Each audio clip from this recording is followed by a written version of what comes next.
नमस्कार।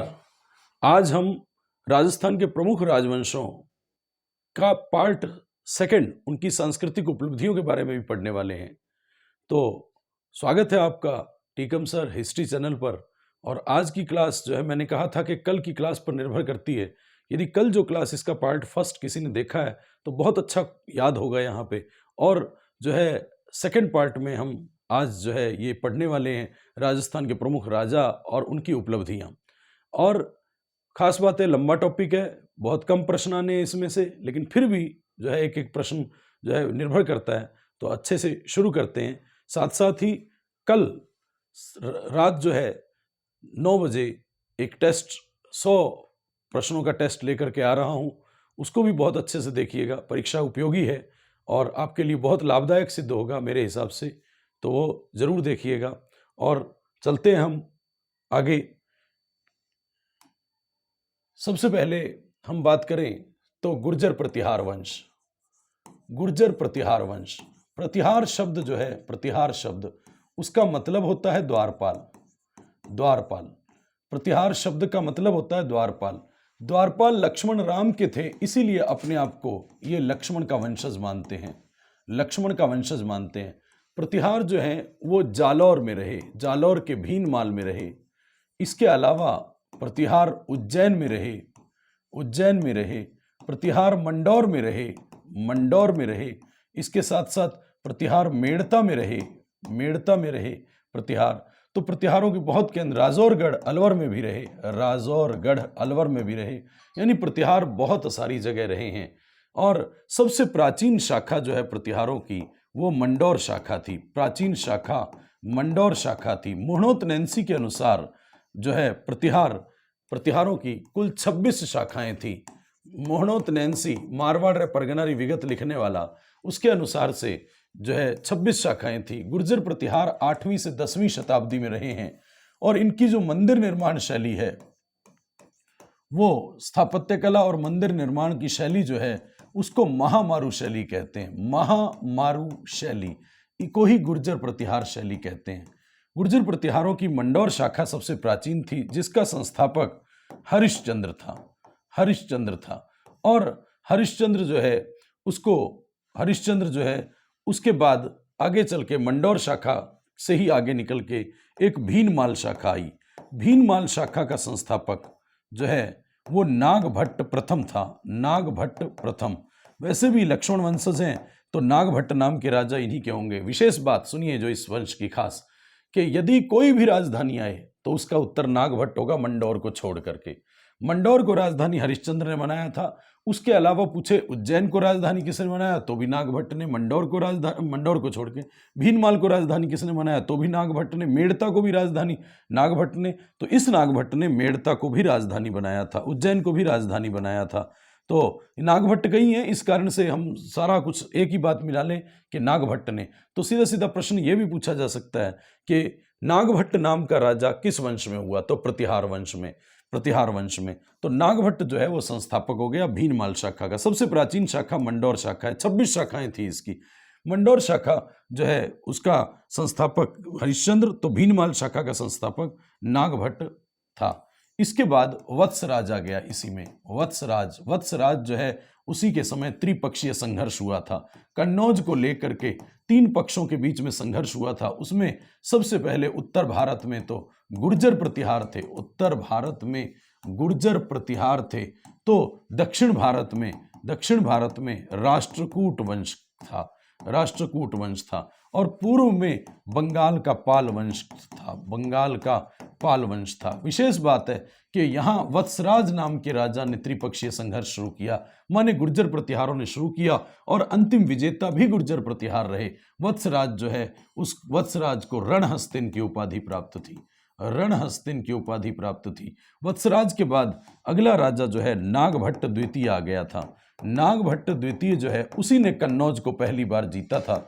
माने त्रिपक्षीय संघर्ष में कन्नौज को लेके युद्ध जो हुआ उसमें वत्सराज तो नहीं जीत पाया, लेकिन कन्नौज जरूर जीता गया। वत्सराज के समय ही कुवलय माला लिखने वाला, कुवलय माला लिखने वाला उद्योतन सूरी हुआ, उद्योतन सूरी जो भीनमाल का था और कुवलय माला में 18 भाषाओं का उल्लेख है, जिसमें मरु भाषा भी है। मरु भाषा, मारवाड़ी भाषा का पहली बार उल्लेख कुवलय माला उद्योतन सूरी ने लिखा था। और उद्योतन सूरी ने लिखा। नागभट्ट द्वितीय जो है उसने कन्नौज को जीत लिया था, लेकिन इससे वापस छिन गया। एक प्रसिद्ध राजा आया मिहिर भोज। मिहिर भोज, तो मिहिर भोज जो है वो आदि वराह के नाम से जाना जाता है। आदि वराह के नाम से जाना जाता है और 50 वर्ष शासन किया। अपने पिता को मार करके ये पितृहंता राजा जो है, गुर्जर प्रतिहारों में पितृहंता राजा मिहिर भोज जो है 50 साल शासन करता है। सोच के देखो, 2 शताब्दी यानी 200 साल कुल राज करते हैं, उसमें से 50 साल ये राज करता है, तो शक्तिशाली राजा यही हुआ, इस्लाम का शत्रु यही हुआ, सब कुछ यही हुआ, मिहिर भोज हो गया। मिहिर भोज के बाद, गुर्जर प्रतिहारों में मिहिर भोज के बाद जो है हमें एक महेंद्रपाल नाम का राजा याद रखना है। महेंद्रपाल और महीपाल। महेंद्रपाल और महीपाल जो है, इसी के दरबार में एक दरबारी कवि राजशेखर हुआ और उस राजशेखर ने कर्पूर मंजरी, काव्य मीमांसा, बाल रामायण, बाल भारत, ये सब रचनाएं जो हैं वो राजशेखर की रचनाएं लिखी। महेंद्रपाल का गुरु था और आश्रित कवि जो है महीपाल के दरबार में भी रहा था। राजशेखर महीपाल के दरबार में भी रहा था। इसके साथ साथ अरब यात्री एक सुलेमान भी यात्रा करता है। सुलेमान ने यात्रा की तो मिहिर भोज के समय की थी। उसके बाद हम और बात करें, मेन पॉइंटों पे ले जा रहा हूँ, जो सांस्कृतिक उपलब्धियां हैं, या फिर इसके बाद जो है महेंद्रपाल प्रथम महीपाल के बाद अंतिम राजा हमें पता होना चाहिए कि अंतिम राजा जो है वो यशपाल था। मिहिर भोज जो है वो चंद्र नाम से जाना जाता है। मिहिर भोज चंद्र नाम से जाना जाता है। और इसी के समय ही जो है वो हर्षद माता का मंदिर जो गुर्जर प्रतिहार शैली का है, ये दौसा में स्थित है। हर्ष उल्लास की देवी। और ठीक इसके सामने जो है एक जो है मिहिर भोज ने चांद बावड़ी बनवाई। चांद बावड़ी जो है आभानेरी दौसा की है।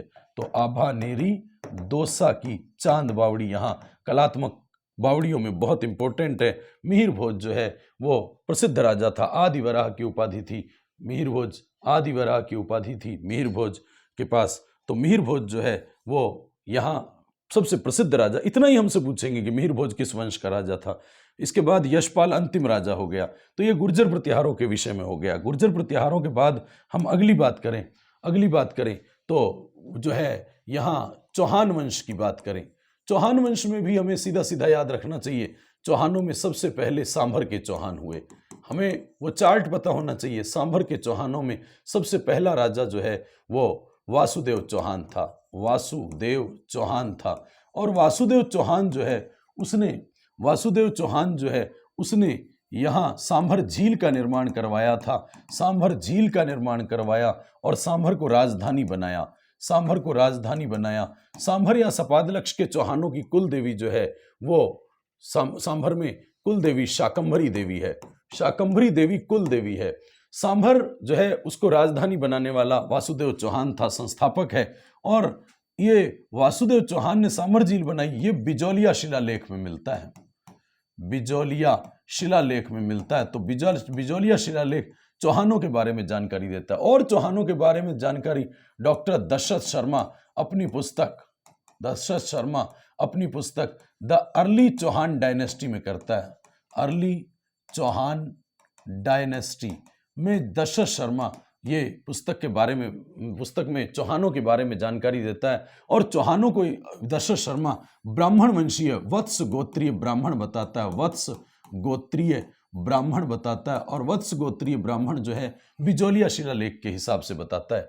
बिजौलिया शिलालेख जो है वो सांभर झील का निर्माण वासुदेव ने कराया, ये पता लगता है। गुणभद्र द्वारा 1170 ईस्वी में गुणभद्र ने संस्कृत भाषा और ब्राह्मी लिपि में लिखा। ये सोमेश्वर चौहान, पृथ्वीराज के पिता सोमेश्वर चौहान के समय का है बिजौलिया शिलालेख। वासुदेव चौहान के बाद हमें सीधे अजमेर के चौहानों पे चलना चाहिए, क्योंकि उसके बाद जो है नाडौल के चौहान और अजमेर के चौहानों में अजमेर के चौहान वंश का संस्थापक 1113 ईस्वी में 1113 ईस्वी में अजय राज हुआ।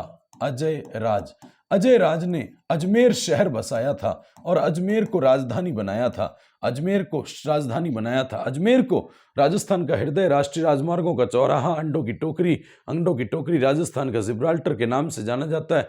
यह अजमेर जो है अंडा उत्पादन, मुर्गी उत्पादन में सबसे अग्रणी जिला है। अजमेर में फेलपास होते हैं ज़्यादा, फेल्सपार अजमेर में सबसे ज़्यादा पाया जाता है। खनिज फेल्सपार सबसे ज़्यादा पाया जाता है। क्वार्टर्स जो घड़ियों में दिखता है, परीक्षा की घड़ी होती है, वहाँ क्वार्टर्स सबसे ज़्यादा पाया जाता है। तो 1113 ईस्वी में अजमेर शहर की स्थापना की और इसके बाद अजमेर के बाद, अजय राज के बाद जो है अगला राजा हमें अर्णोराज पढ़ना है। अर्णोराज जो है उसने अर्णोराज चौहान राजा आना जी के नाम से जाना जाता है और इसी ने आना सागर झील का निर्माण करवाया। आना सागर झील का निर्माण जो है अर्णोराज ने करवाया। खुद विष्णु धर्म को, शैव धर्म को मानते थे चौहान, शिव को मानते थे, लेकिन अर्णोराज ने पुष्कर में वराह मंदिर, विष्णु का मंदिर बनवाया। वराह मंदिर का निर्माण पुष्कर में करवाया तो अर्णोराज ने करवाया। अर्णोराज को आना जी कहते हैं। आना सागर झील का निर्माण अजमेर में करवाया। फिर उसके बाद अर्णोराज के बाद विग्रह राज चतुर्थ हो जाता है। विग्रह राज चतुर्थ परीक्षा के लिए हमारे लिए काम का है। विग्रह राज चतुर्थ या बीसल देव के नाम से जाना जाता है। बीसल देव के नाम से जाना जाता है। चौहानों में कला और साहित्य की दृष्टि से चौहानों का यदि कोई स्वर्ण काल कहा जाए तो इसी का काल कहा जाए, चौहानों का स्वर्ण काल कहा जाए। विग्रहराज चतुर्थ जो है वही बीसल देव है। इतनी सी बात पूछ सकते हैं, किस चौहान राजा को विग्रहराज चतुर्थ के नाम से या बीसल देव के नाम से जाना जाता है? तो विग्रहराज चतुर्थ या बीसल देव। इसने एक तो अजमेर में संस्कृत पाठशाला बनवाई थी। अजमेर में संस्कृत पाठशाला बनवाई थी, सरस्वती पाठशाला, और उसी संस्कृत पाठशाला को तुड़वाया था मोहम्मद गौरी के गुलाम कुतुबुद्दीन ऐबक ने, और वहां एक मस्जिद का रूप दे दिया था। उसी मस्जिद पे 2.5 दिन का उर्स लगने के कारण वो इमारत 2.5 दिन का झोपड़ा कहलाती है। राजस्थान में पहले फारसी अभिलेख वहीं मिलते हैं। तो विग्रहराज जो है उसको कवि विद्वानों का आश्रय दाता है, तो कवि बांधव के नाम से जाना जाता है। खुद भी विद्वान था। हरिकेली नाटक संस्कृत में लिखा था।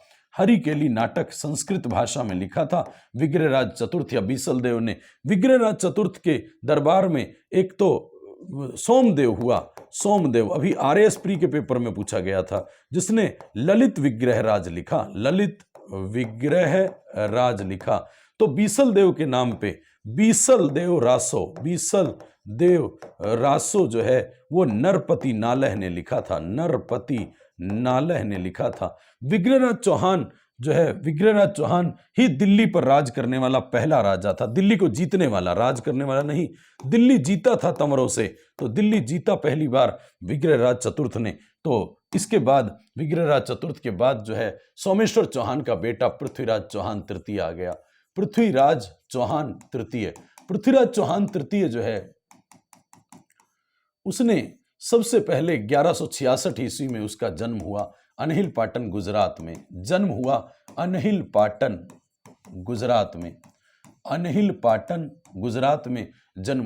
1166 ईस्वी में। पृथ्वीराज चौहान तृतीय के पिता का नाम सोमेश्वर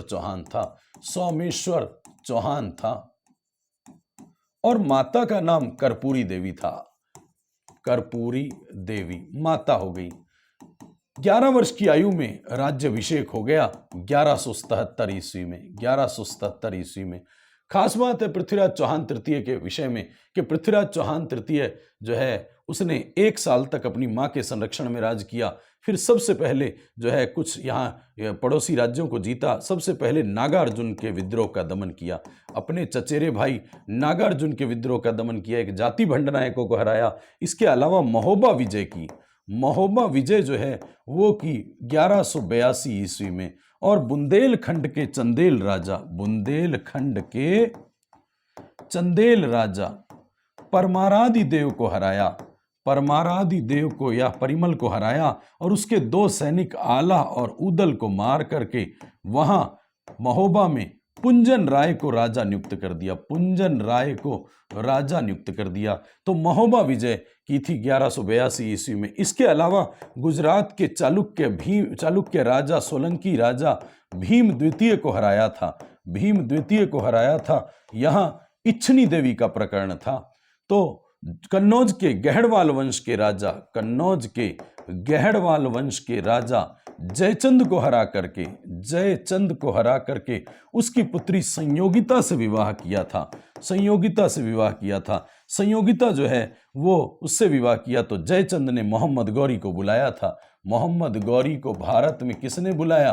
तो जो जयचंद ने। और पृथ्वीराज चौहान तृतीय जो है वो उसको राय पिथौरा कहा जाता है। राय पिथौरा माने युद्ध में पीठ ना दिखाने वाला। और दल पंगुल की उपाधि भी प्राप्त है। दल पंगुल यानी विश्व विजेता कहा जाता है पृथ्वीराज चौहान तृतीय को। पृथ्वीराज चौहान तृतीय के समय ही मोहम्मद गौरी आया था और मोहम्मद गौरी जो है वो 1191 और 1192 में तराइन के 2 युद्ध करता है। तराइन का पहला युद्ध और तराइन का दूसरा युद्ध, दोनों ही युद्ध जो है 1191-92 में पृथ्वीराज चौहान तृतीय और शिहाबुद्दीन मोहम्मद गौरी के बीच में हुए। पृथ्वीराज चौहान तृतीय और शिहाबुद्दीन मोहम्मद गौरी के बीच में तराइन के 2 युद्ध हुए। पहले युद्ध में पृथ्वीराज चौहान तृतीय जीत गया। तराइन हरियाणा के करनाल जिले में है, हरियाणा के करनाल जिले में है। और तराइन का युद्ध जो है दूसरा जीत गया और ये दूसरा युद्ध निर्णायक युद्ध हो गया। इसी समय ख्वाजा मोइनुद्दीन चिश्ती पृथ्वीराज चौहान तृतीय के काल में जो है यहाँ भारत में आए, अजमेर में। तो ख्वाजा मोइनुद्दीन चिश्ती वाला वीडियो देखिएगा। 1192 में आए। पृथ्वीराज चौहान तृतीय का दरबारी कवि मित्र चंदर बरदाई था। चंदर बरदाई जो भाट था, चंदर बरदाई भट्ट था, भाट था, लाहौर में जन्मा था। और चंदर बरदाई ने पृथ्वीराज रासो लिखा, पृथ्वीराज रासो, जिसमें चौहानों की उत्पत्ति पिंगल शैली में हिंदी का प्रथम महाकाव्य, हिंदी का प्रथम महाकाव्य जो है पृथ्वीराज रासो जो है चंद्र बरदाई ने लिखा। और पृथ्वीराज रासो में 4 जातियां चौहानों राजपूतों की उत्पत्ति अग्निकुंड से हुई। जब गुरु वशिष्ठ ने यज्ञ करवाया था आबू में, जब आबू में गुरु वशिष्ठ ने यज्ञ करवाया तो 4 जातियां निकली। पहले दोनों पै निकले, फिर दोनों चै निकले। तो पै प्रतिहार, पै परमार, चै चौहान चालुक्य यानी सोलंकी और चौथी जाति चौहान या चहमान निकली थी। पृथ्वीराज रासो पिंगल शैली में हिंदी का प्रथम महाकाव्य चंद्र बरदाई ने लिखा। इसको पूरा किया इसके दत्तक पुत्र जलहन भट्ट ने। तो जलहन भट्ट ने इसको पूरा किया। पृथ्वीराज विजय लिखने वाला पृथ्वीराज विजय जयानक भट्ट ने लिखा था। विजय में जय है तो जयानक भट्ट ने लिखा था। जयानक भट्ट जो है वो भी पृथ्वीराज के दरबार में था। इसके अलावा विश्वरूप भी था, वागीश्वर भी था। ये सब जो है दरबारी कवि पृथ्वीराज चौहान तृतीय अंतिम प्रतापी राजा था। पृथ्वीराज चौहान तृतीय के बाद उसका बेटा गोविंद राज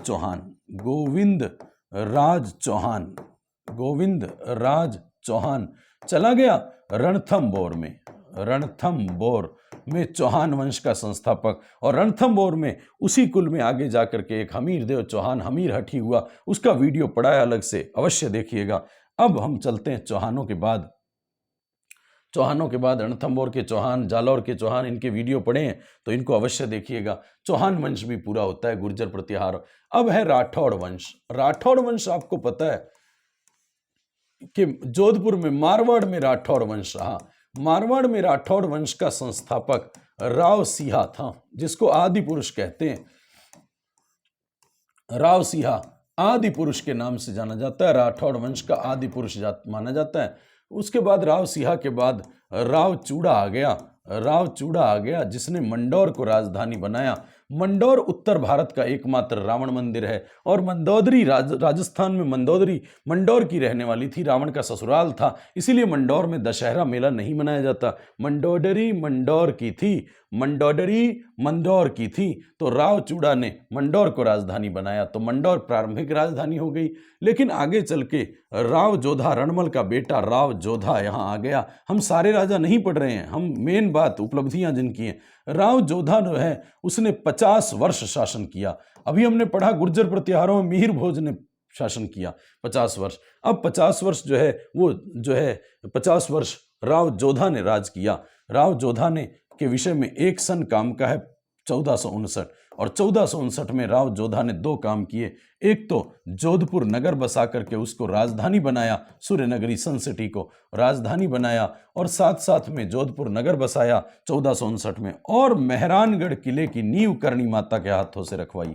मेहरानगढ़ दुर्ग चिड़िया टूंक पहाड़ी पर बना है, चिड़िया टूंक पहाड़ी पर बना है मेहरानगढ़ का किला जो है। इसके लिए किपलिंग ने कहा है, किपलिंग एक रुडयार्ड किपलिंग हुआ, उसने कहा है कि यह परियों व अप्सराओं द्वारा निर्मित किला है। परियों व अप्सराओं द्वारा निर्मित किला कोई है तो मेहरानगढ़ का किला है। गढ़ चिंतामणि के नाम से जाना जाता है, गढ़ चिंतामणि के नाम से जाना जाता है मेहरानगढ़ का किला। और जोधा जो है उनके जोधपुर के राठौड़ जो हैं, मारवाड़ के राठौड़ जो है, उनकी कुल देवी नागणेची माता है, नागणेची माता इनकी कुल देवी है।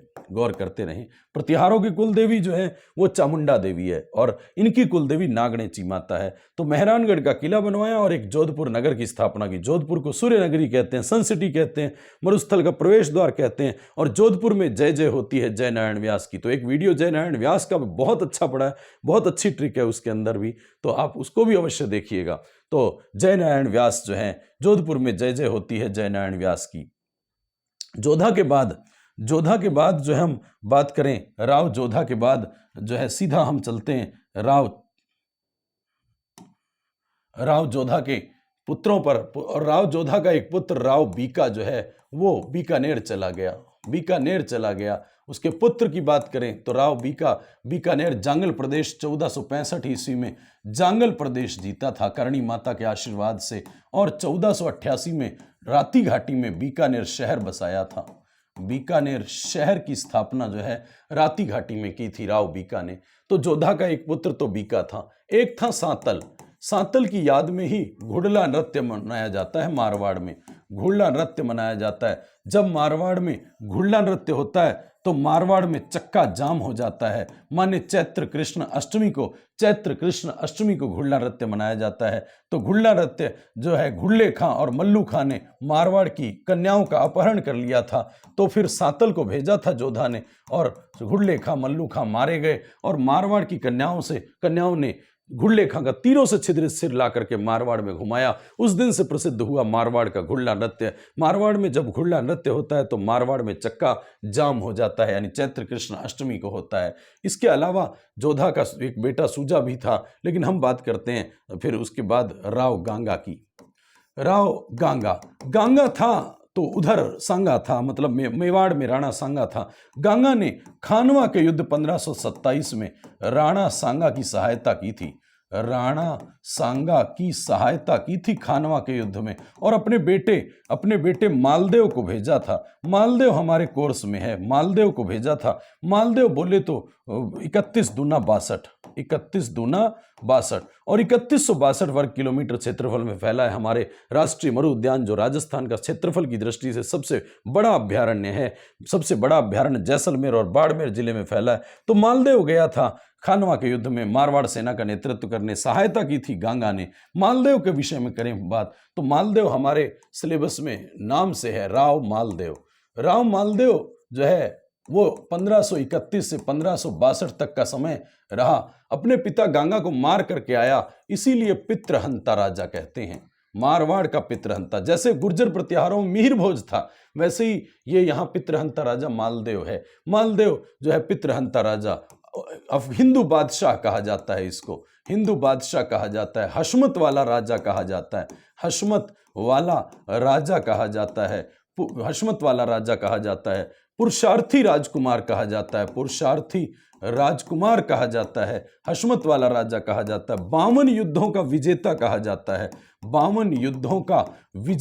जाता है, और 58 परगनों का स्वामी कहा जाता है, 58 परगनों का स्वामी कहा जाता है मालदेव को। मालदेव ने सबसे पहले भद्राजूण के किले पर अधिकार किया, भद्राजूण पर अधिकार किया और भद्राजूण के किले पर अधिकार सबसे पहला पहला इसका काम था भद्राजूण के किले पर। फिर उसके बाद नागौर पर अधिकार किया। नागौर में दौलत खां था और दौलत खां को हरा करके और उससे हीराबाड़ी का युद्ध किया। पिछली कॉलेज लेक्चरर के पेपर में पूछा गया था, हीराबाड़ी का युद्ध किया। वैसे हीरा भी महंगा और दौलत भी महंगा, उस पर गौर न करना। तो ये दूसरे नंबर पे ये अधिकार किया था। भद्राजूण के बाद दौलत खां पर अधिकार किया था। इसके बाद मारवाड़ में हीराबाड़ी के युद्ध के बाद जो है, भद्राजूण के युद्ध के बाद, अब 1541 में 1541-42 में पाहेबा या साहेबा का युद्ध हुआ।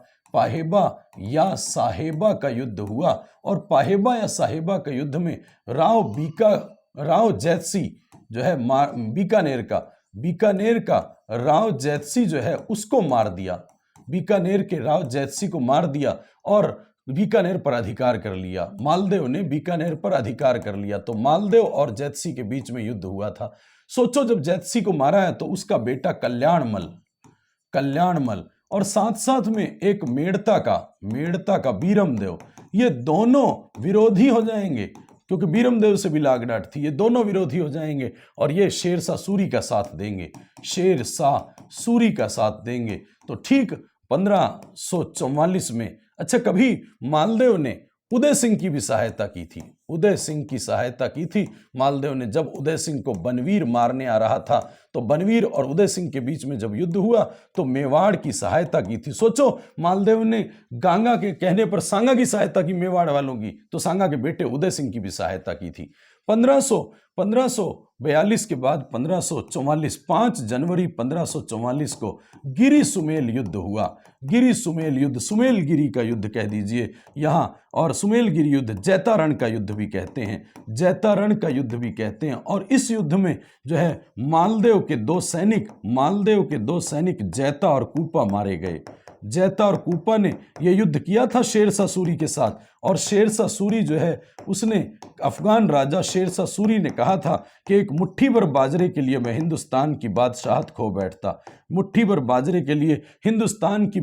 खो बैठता। बाजरा वर्ष मनाया गया, मिलेट वर्ष, बाजरा वर्ष 2023 में यूएनओ द्वारा। बाजरा अनुसंधान केंद्र बाड़मेर में है और बाड़मेर में बनना है। और बाजरा अनुसंधान केंद्र, बाजरा जो है वो खरीफ की फसल है और राजस्थान में बाजरा उत्पादन की दृष्टि से पहला स्थान है। बाजरा सबसे ज्यादा जो है बोया बाड़मेर में जाता है, लेकिन होता अलवर में सबसे ज्यादा है। तो बाड़मेर याद रखना, बाजरा बाड़मेर और अलवर में। तो बाड़मेर में बोया जाता है, तो आता सबसे ज्यादा उत्पादन जो है वो अलवर में होता है, बाजरा उत्पादन। मालदेव इस युद्ध से पहले शरण ले चुका था सिवाना दुर्ग में। मारवाड़ के राजाओं की शरण स्थली जालौर दुर्ग की कुंजी सिवाना दुर्ग में शरण ले चुका था मालदेव, और जैता कूपा मारे गए थे। तो मालदेव के स्वामी भक्त सैनिक जैता और कूपा थे।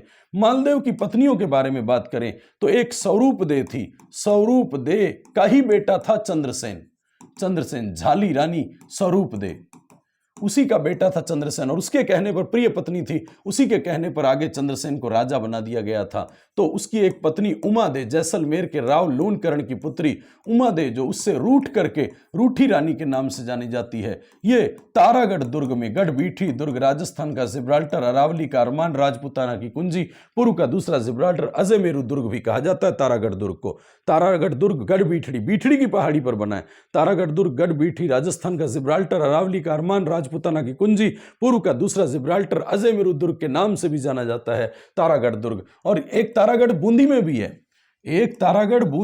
है, और वो तारागढ़ दुर्ग जो है वो तारागढ़ दुर्ग तारे की आकृति का है, बूंदी की नहीं, तारे की आकृति का है। और ये तारागढ़ तर सिंह ने नहीं, बर सिंह ने बनवाया था।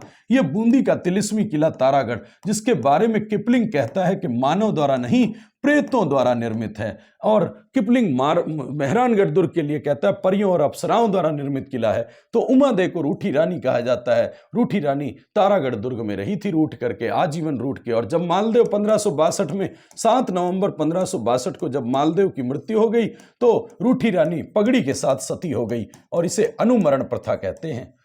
किसी वस्तु के साथ सती होना अनुमरण प्रथा कहलाता है। तो इस तरह से मालदेव के विषय में हुआ। हशमत वाला राजा मालदेव जो है उसी का बेटा चंद्रसेन राजा बन गया था। तो अगला राजा चंद्रसेन है। चंद्रसेन जो है राव चंद्रसेन, राव चंद्रसेन जो है 1562 से लेके 81 तक 19 वर्षों तक जो है संघर्ष किया मुगलों का। मारवाड़ का महाराणा प्रताप, एक चंद्रसेन और महाराणा प्रताप का वीडियो देखना है, वो बड़ा काम का इस समय के लिए। तो महाराणा प्रताप और चंद्रसेन, महाराणा प्रताप का अग्रज कहा जाता है, महाराणा प्रताप का अग्रज कहा जाता है, अग्रगामी कहा जाता है, पथ प्रदर्शक कहा जाता है, भूला बिसरा राजा कहा जाता है, भूला बिसरा राजा कहा जाता है, the forgotten hero of Rajasthan, forgotten hero of Rajasthan के नाम से जाना जाता है, और विस्मृत राजा भी कहा जाता है, विस्मृत राजा भी कहा जाता है चंद्रसेन को। चंद्रसेन जो है उसने आम जनता को लूटना शुरू कर दिया था, यही कारण था कि वो भुला दिया गया। तो भूला बिसरा राजा इसीलिए हुआ क्योंकि आम जनता को लूटना शुरू कर दिया था इसने। इसके बाद चंद्रसेन जो है, चंद्रसेन जब पहले चंद्रसेन पर अकबर ने, चंद्रसेन के दो भाई थे, राम सिंह और मोटाराज उदय सिंह, मोटाराज उदय सिंह। अब गौर करें, उदय सिंह को तो फलौदी की जागीर दी थी, राजा चंद्रसेन घोषित हुआ था, और इसको केलवा राजसमंद की जागीर, केलवा राजसमंद की जागीर। राम सिंह अकबर के पास पहुंचा था कि हमारे साथ अन्याय हुआ है, अकबर के पास पहुंचा, अकबर से सहायता मांगने के लिए राम सिंह गया। तो अकबर ने चंद्रसेन के विरुद्ध जो है हुसैन कुली खां को भेजा था 64 में, हुसैन कुली खां को भेजा था 1564 में। और ठीक अकबर ने 1572 से लेकर के और 74 तक 3 साल के लिए राय सिंह को जोधपुर का प्रशासक बना के भेजा, जोधपुर का प्रशासक बना करके भेजा, तो राय सिंह को भेजा था। तो इसका मतलब पहले अटैक करने हुसैन कुली खां को भेजा 64 में। राय सिंह अकबर की सेवा में 1570 के नागौर दरबार में आया था। नागौर दरबार में अधीनता इसने स्वीकार नहीं की, नागौर दरबार में किसने अधीनता स्वीकार नहीं की? तो अकबर की अधीनता स्वीकार न करने वाला राजा चंद्रसेन था, और नागौर दरबार में अधीनता स्वीकार नहीं की, चंद्रसेन चला गया। अब चंद्रसेन के विरुद्ध जो है अभियान हुए, सिवाना किले को केंद्र बनाया था, सिवाना किले को केंद्र बना के मुगलों का विरोध किया था। तो सिवाना किले को केंद्र बनाया तो पोकरण का किला गिरवी रख दिया था। जब आर्थिक धन संकट आया तो जैसलमेर के हर राय भाटी के पास गिरवी रख दिया था ये किला, पोकरण का किला। फिर जंगलों और पहाड़ियों में केंद्र बना करके छापामार पत्ती से, गोरिल्ला पत्ती से उपयोग करते हुए मुगल सेना का विरोध किया। तो बैरसल द्वारा विष दिया जाने के कारण, भोजन में विष मिलाए जाने के कारण 11 जनवरी 1581 को चंद्रसेन की मृत्यु हो गई सचियाप पाली में, सचियाप नामक स्थान पाली में, सचियाप पाली में ही उसका समाधि बनी हुई है, और यहाँ उसकी समाधि पर 5 सती होने के पंचसतित्व का प्रमाण मिलता है। वीडियो को अच्छे से मैंने कहा 2-3 बार देखिएगा तो ज़्यादा अच्छा समझ में आएगा। कारण है हमें इतनी स्पीड से रखनी पड़ेगी, नहीं तो पूरा ही नहीं होगा। तो चंद्रसेन जो है वो जो है लगभग, ये कितनी देर का हो गया वीडियो? 32 मिनट का वीडियो हो गया। अभी हम और चलेंगे, इसलिए पूरा धैर्य रखिए और लगातार जो है जारी रखिए। ग्रुपों में शेयर कर दीजिए, स्टेटस लगा दीजिए यदि अच्छा लग रहा है तो। और मैं कह रहा हूँ इतनी स्पीड से, इसको डबल स्पीड से देखिएगा तो और भी बड़ी जल्दी यही काम आधी देर में हो जाएगा और बहुत सी चीज़ें याद हो जाएंगी। क्योंकि वीडियो है तो इसके लिए मैं रिपीट दोबारा नहीं कर रहा, मैं थोड़ा स्पीड रख रहा हूँ कि आप इसको धीमा और तेज़ कर सकते हैं। तो इसलिए ये सब बहुत अच्छे से ध्यान रखिए। अगला हम बात कर रहे हैं, चंद्रसेन का भाई अब राजा बना दिया। चंद्रसेन की मृत्यु के बाद 2 साल 1581 से लेके 83 तक 2 वर्ष तक खालसा भूमि रही। ऐसी भूमि खालसा भूमि होती है जो अकबर के अधीन रही। खालसा भूमि ऐसी भूमि खालसा भूमि होती है जो सीधे बादशाह के नियंत्रण में हो। और 1583 में राज्याभिषेक करवा दिया अकबर ने मोटा राज उदय सिंह का। मोटा राज उदय सिंह जो है उसको मोटा राज की उपाधि अकबर ने दी थी, और अकबर की अधीनता स्वीकार करने वाला मारवाड़ के राजाओं में पहला राजा जो है वो उदय सिंह था। मोटा राज उदय सिंह जो है 1583 में अब राजा बना दिया अकबर ने, मोटा राज की उपाधि दे दी। तो इसी ने अपनी पुत्री मानी बाई या जगत गोसाई, मानी बाई या जगत गोसाई कहते हैं, जगत गोसाई, उसका विवाह, जगत गोसाई का विवाह, ये एक ही नाम है, का विवाह जो है वो कर दिया जहांगीर से, सलीम से। और इसी से उत्पन्न संतान जो हुई वो जो है सलीम, यहाँ इससे उत्पन्न शाहजहां यानी खुर्रम कहलाया। आगे चल के यही राजा शाहजहां बना, शाहजहां बना, शाहजहां बना। फिर उसके बाद 1583 के बाद अब मोटा राज उदय सिंह के बाद सूर सिंह नाम का राजा आया, जिसको सवाई राजा की उपाधि दी गई थी। सवाई राजा की उपाधि अकबर ने दी थी, सवाई राजा की उपाधि अकबर ने दी थी। इसके बाद जसवंत सिंह नाम का राजा आया, महाराजा जसवंत सिंह। हमें ध्यान रखना, बीच में दो एक राजा हम नहीं पढ़ रहे। जसवंत सिंह, तो महाराजा जसवंत सिंह, विशेष बात है महाराजा जसवंत सिंह की कि ये महाराजा जसवंत सिंह जो है, महाराजा जसवंत सिंह, इसी की मृत्यु पर 1678 में जब जमरूद में मृत्यु हो गई, जमरूद अफगानिस्तान में मृत्यु हो गई, तो इसी की मृत्यु पर औरंगजेब ने कहा था आज कुफ्र का दरवाजा टूट गया है, आज कुफ्र का दरवाजा टूट गया है। ऐसा किसकी मृत्यु पर कहा? तो महाराजा जसवंत सिंह की मृत्यु पर कहा था। जसवंत सिंह जो है वो यहां खास बात यह है कि इसका विद्वान राजा था, तो इसके दरबार में विद्वान होना बनता है। इसने खुद ने भाषा भूषण ग्रंथ लिखा था, भाषा भूषण और आनंद विलास जैसे ग्रंथ जसवंत सिंह ने लिखे थे। और जसवंत सिंह के दरबार में ही आस्करण राठौड़ था, जिसका बेटा दुर्गादास राठौड़ था, वीर दुर्गादास राठौड़ों का यूलिसेस कर्नल टॉड ने कहा है दुर्गादास राठौड़ को। उसी ने वचन दिया था जसवंत सिंह के बाद उसके होने वाले पुत्र को राज दिलवाएगा। और ठीक आस्करण राठौड़ के साथ मोहनोत नैन्सी भी इसी के दरबार में हुआ, हमारे लिए काम का है। मोहनोत नैन्सी ने 2 रचनाएं लिखी, एक तो नैणसीरी ख्यात, सबसे प्राचीन ख्यात है, नैणसीरी ख्यात सबसे प्राचीन ख्यात है। और ख्यातें वैसे चारण जाति के लोग लिखा करते हैं, लेकिन ये अपवाद है, ये ओसवाल जैन होते हुए और मोहनोत नैन्सी ने लिखी है। पहली ख्याति अपवाद है, सबसे प्राचीन ख्यात है। और इसके साथ साथ मारवाड़ रे परगना री विगत जो है, ये भी ऐतिहासिक ग्रंथ लिखा। सबसे पहले इतिहास को क्रमबद्ध इसी ने लिखा, लेकिन पूरे राजस्थान के इतिहास को क्रमबद्ध लिखने का श्रेय घोड़े पर बैठ के घोड़े वाले बाबा कर्नल जेम्स टॉड ने लिखा था। लेकिन इसने तो सबसे पहली बार लिखा, थोड़े से राजस्थान का लिखा, मारवाड़ का लिखा, लेकिन पूरे राजस्थान का क्रमबद्ध इतिहास तो कर्नल जेम्स टॉड ने लिखा था। जसवंत सिंह के दरबार में ये राजा थे। जसवंत सिंह के बाद 30 साल तक औरंगजेब ने खालसा भूमि रखी। औरंगजेब ने 30 वर्ष तक खालसा भूमि रखी। 1678 जसवंत सिंह की मृत्यु से औरंगजेब की मृत्यु तक, खुद की मृत्यु तक जो है खालसा भूमि रही, और खालसा भूमि 30 वर्ष तक रही। और इस 30 वर्षों में संघर्ष किया दुर्गादास राठौड़ ने। किसके लिए किया? तो जसवंत सिंह के पुत्र के लिए किया, माने अजीत सिंह के लिए संघर्ष किया। तो 30 साल बाद देबारी समझौता 1707 में हुआ। 1707 में देबारी समझौता हुआ 1707 में, और उदयपुर के देबारी समझौते के बाद राज मिल गया अजीत सिंह को, और अजीत सिंह राजा बन गया औरंगजेब की ठीक मृत्यु के बाद 1707 से लेके 24 तक। अजीत सिंह के समय अजीतोदय ग्रंथ लिखा था जगजीवन भट्ट ने, जो रचना भी आती जाए बड़ी काम की है। जगजीवन भट्ट ने लिखा था। तो करणीदान ने सूरज प्रकाश ग्रंथ लिखा, बाद में लिखेंगे इसको। तो अजीतोदय ग्रंथ जगजीवन भट्ट ने लिखा।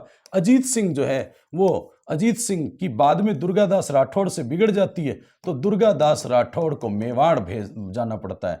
दुर्गादास राठौड़ मेवाड़ चला जाता है नाराज होकर के, और वहां उसे मेवाड़ में हाकिम का पद मिलता है, मतलब दीवान वित्त मंत्री का सहायक होता है हाकिम, उसका पद मिलता है। और दुर्गादास राठौड़ का वहां भी मन नहीं लगता, तो उज्जैन चला जाता है, और उज्जैन में शिप्रा नदी के किनारे इसकी छतरी बनी हुई है। दुर्गादास राठौड़ की छतरी शिप्रा नदी के किनारे उज्जैन में स्थित है। अजीत सिंह के बाद अगला राजा अभय सिंह पढ़ना चाहिए हमें। अभय सिंह के समय विशेष बात यह हुई कि इसके समय खेजड़ली आंदोलन हुआ 1730 में। खेजड़ी के पेड़ों को कटवाने का आदेश, खेजड़ली आंदोलन हुआ अमृता देवी बिश्नोई के नेतृत्व में। अमृता देवी बिश्नोई के नेतृत्व में, अमृता देवी बिश्नोई के नेतृत्व में खेजड़ली आंदोलन हुआ और अमृता देवी बिश्नोई के नेतृत्व में जोधपुर के गुढ़ा बिश्नोई गांव में, गुढ़ा बिश्नोई गांव या खेजड़ली गांव, खेजड़ली गांव में पेड़ों को कटवाने का जब आदेश अभय सिंह ने दिया, इसको इमारती लकड़ी, फर्नीचर के लिए लकड़ी चाहिए थी, तो इस कारण से पेड़ों को कटवाने का आदेश दिया। तो फिर अमृता देवी बिश्नोई के नेतृत्व में 363 लोग जो हैं वो पेड़ों से चिपक करके बलिदान दिया था। यही चिपको आंदोलन राजस्थान का कहलाता है। अभय सिंह के समय, अभय सिंह के बाद विजय सिंह भी राजा एक हुआ जिसने विजय शाही सिक्के चलवाए थे। विजय शाही सिक्के जो हैं वो चांदी के सिक्के मारवाड़ के हैं, यानी जोधपुर के हैं, जोधपुर के हैं। फिर उसके बाद विजय शाही सिक्कों के बाद हम विजय सिंह के बाद भीम सिंह की बात करें। भीम सिंह जो है उसका, भीम सिंह और उसका भाई था मान सिंह, ये कृष्णा कुमारी विवाद में शामिल थे। क्या था कृष्णा कुमारी विवाद, बाद में पढ़ते रहिएगा। कृष्णा कुमारी विवाद में शामिल थे, कृष्णा कुमारी विवाद में शामिल थे। और मानसिंह जो है राठौड़, सन्यासी राजा कहते हैं इसको, सन्यासी राजा, इसी ने कृष्णा कुमारी विवाद के तहत 1807 में गिंगौड़ी युद्ध किया था, गिंगौड़ी का युद्ध किया था। और जो कृष्णा कुमारी विवाद में शामिल होता है वही अंग्रेजों से संधि करता है। मतलब अंग्रेजों से संधि 1818 में ईस्ट इंडिया कंपनी से संधि जो की थी वो किस राजा ने की, तो मान सिंह ने की। भीम सिंह और मान सिंह जो है उसका नाथ संप्रदाय पे बहुत प्रभाव था, क्योंकि आयसनाथ ने भविष्यवाणी की थी कि उसको राज मिलेगा और राज मिला भी, तो नाथ संप्रदाय पर भरोसा हो गया। इसीलिए महामंदिर या मान मंदिर बनवाया, जो नाथ संप्रदाय की राजस्थान में प्रमुख पीठ है। तो इस तरह से सन्यासी राजा मान सिंह के बारे में भी हुआ, इसके बाद यदि और बात करें हम, तो जोधपुर में एक राजा हुआ 1857 की क्रांति के समय अंग्रेजों का साथ देने वाला राजा तख्त सिंह था। इसके बाद एकीकरण के समय या आजादी के समय राजा जो है वो हनुमंत सिंह था, जोधपुर का राजा हनुमंत सिंह, जो पाकिस्तान में मिलना चाहता था, लेकिन इसने विलय पत्र पे फिर हस्ताक्षर कर दिए और राजस्थान में ही मिला। तो तख्त सिंह और एकीकरण के चौथे चरण में हनुमंत सिंह जो है वो राजा यहाँ विलय हो गया। तो इस तरह से ये मारवाड़ के बारे में हमने पढ़ा। इसके अलावा एक जसवंत सिंह द्वितीय भी पढ़ना चाहिए हमें, जसवंत सिंह द्वितीय। इसी को समझाने के लिए स्वामी दयानंद सरस्वती आए थे, स्वामी दयानंद सरस्वती अजमेर आए और यहाँ जोधपुर आए, और जोधपुर आए तो 1883 में आए, 1883 में। और तभी इनकी वैश्या नन्ही भगतन ने जो है, नन्ही बाई ने यहाँ इनकी वैश्या ने जान ले ली दयानंद सरस्वती की, और दयानंद सरस्वती की मृत्यु अजमेर में हुई। बहुत इंपॉर्टेंट है, अजमेर में मृत्यु हुई दयानंद सरस्वती की। पूछा जाए कि मारवाड़ में आर्य समाज किसने चलाया, तो आर्य समाज चलाने का काम जसवंत सिंह ने किया, वहाँ सहयोग किया। तो इस तरह से ये मारवाड़ के विषय में हुआ। अभी तक हमने जो है गुर्जर प्रतिहार, चौहान और उसके साथ साथ मारवाड़ का राठौड़ वंश हमने पढ़ लिया। मारवाड़ का राठौड़ वंश, देखते हैं वीडियो कितनी देर का हो गया है, 42 मिनट का। चलिए आगे बढ़ते हैं। उसके बाद बीकानेर का राठौड़ वंश, गौर करें, बीकानेर का राठौड़ वंश। आपको पता है बीकानेर का राठौड़ वंश की स्थापना हम पढ़ के आए, जोधा के सबसे छोटे बेटे 1465 ईस्वी में बीका की टेकरी में जांगल प्रदेश जीत के, करणी माता के आशीर्वाद से जांगल प्रदेश जीत के स्थापना राव बीका ने की थी। राव बीका ने स्थापना की थी और ठीक 1488 में बीकानेर शहर बसाया था। राव बीका का बेटा था लून करण को कलयुग का कर्ण कहा गया है। बिठू सूजा ने अपनी रचना राव जैतसिरो छंद में की है, परीक्षा के लिए काम की है रचना। लूनकरण सर झील है, राजकोट कहते हैं, राजस्थान का मूंगफली उत्पादन में अग्रणी है।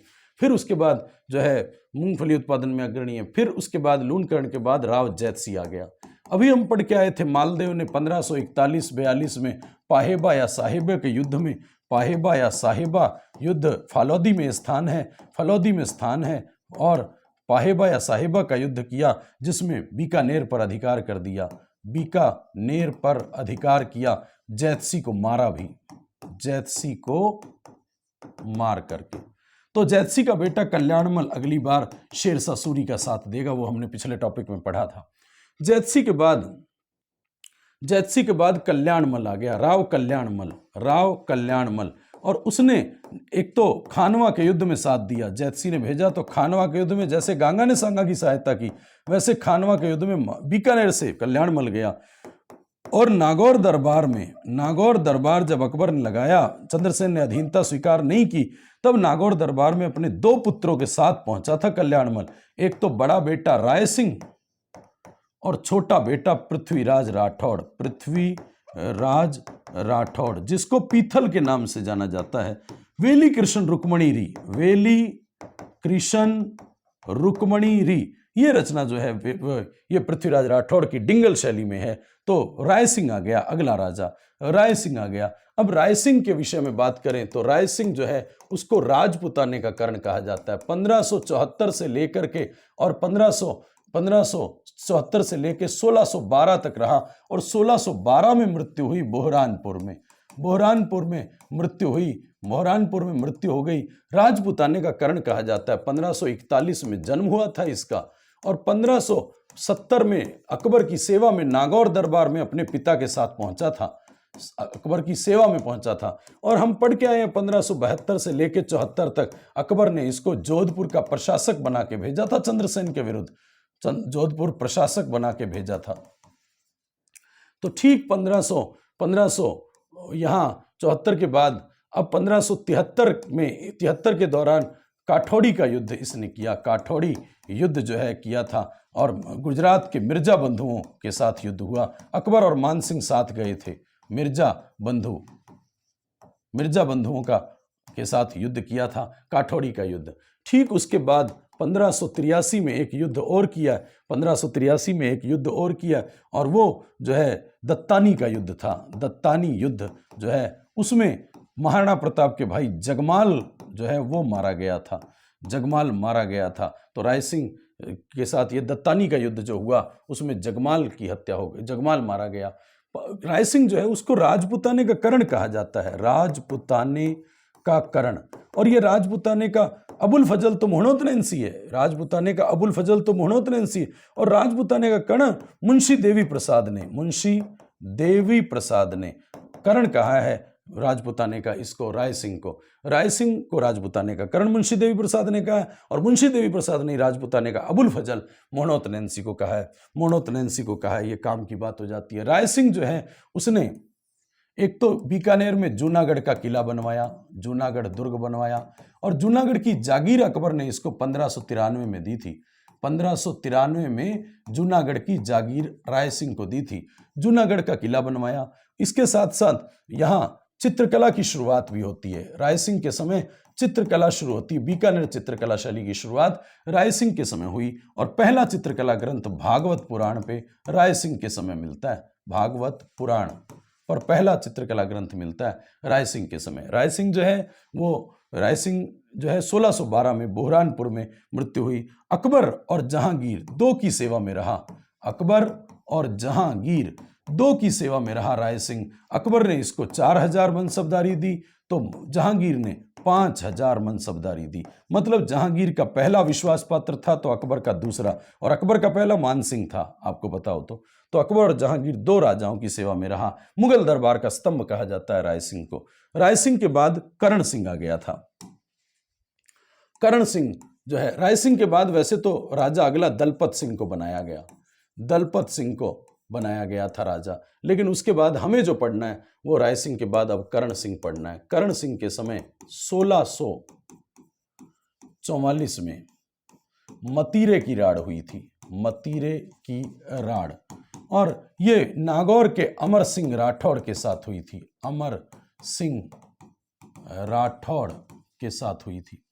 करण सिंह जांगलधर बादशाह कहा जाता है इसको, जांगलधर बादशाह कहा जाता है।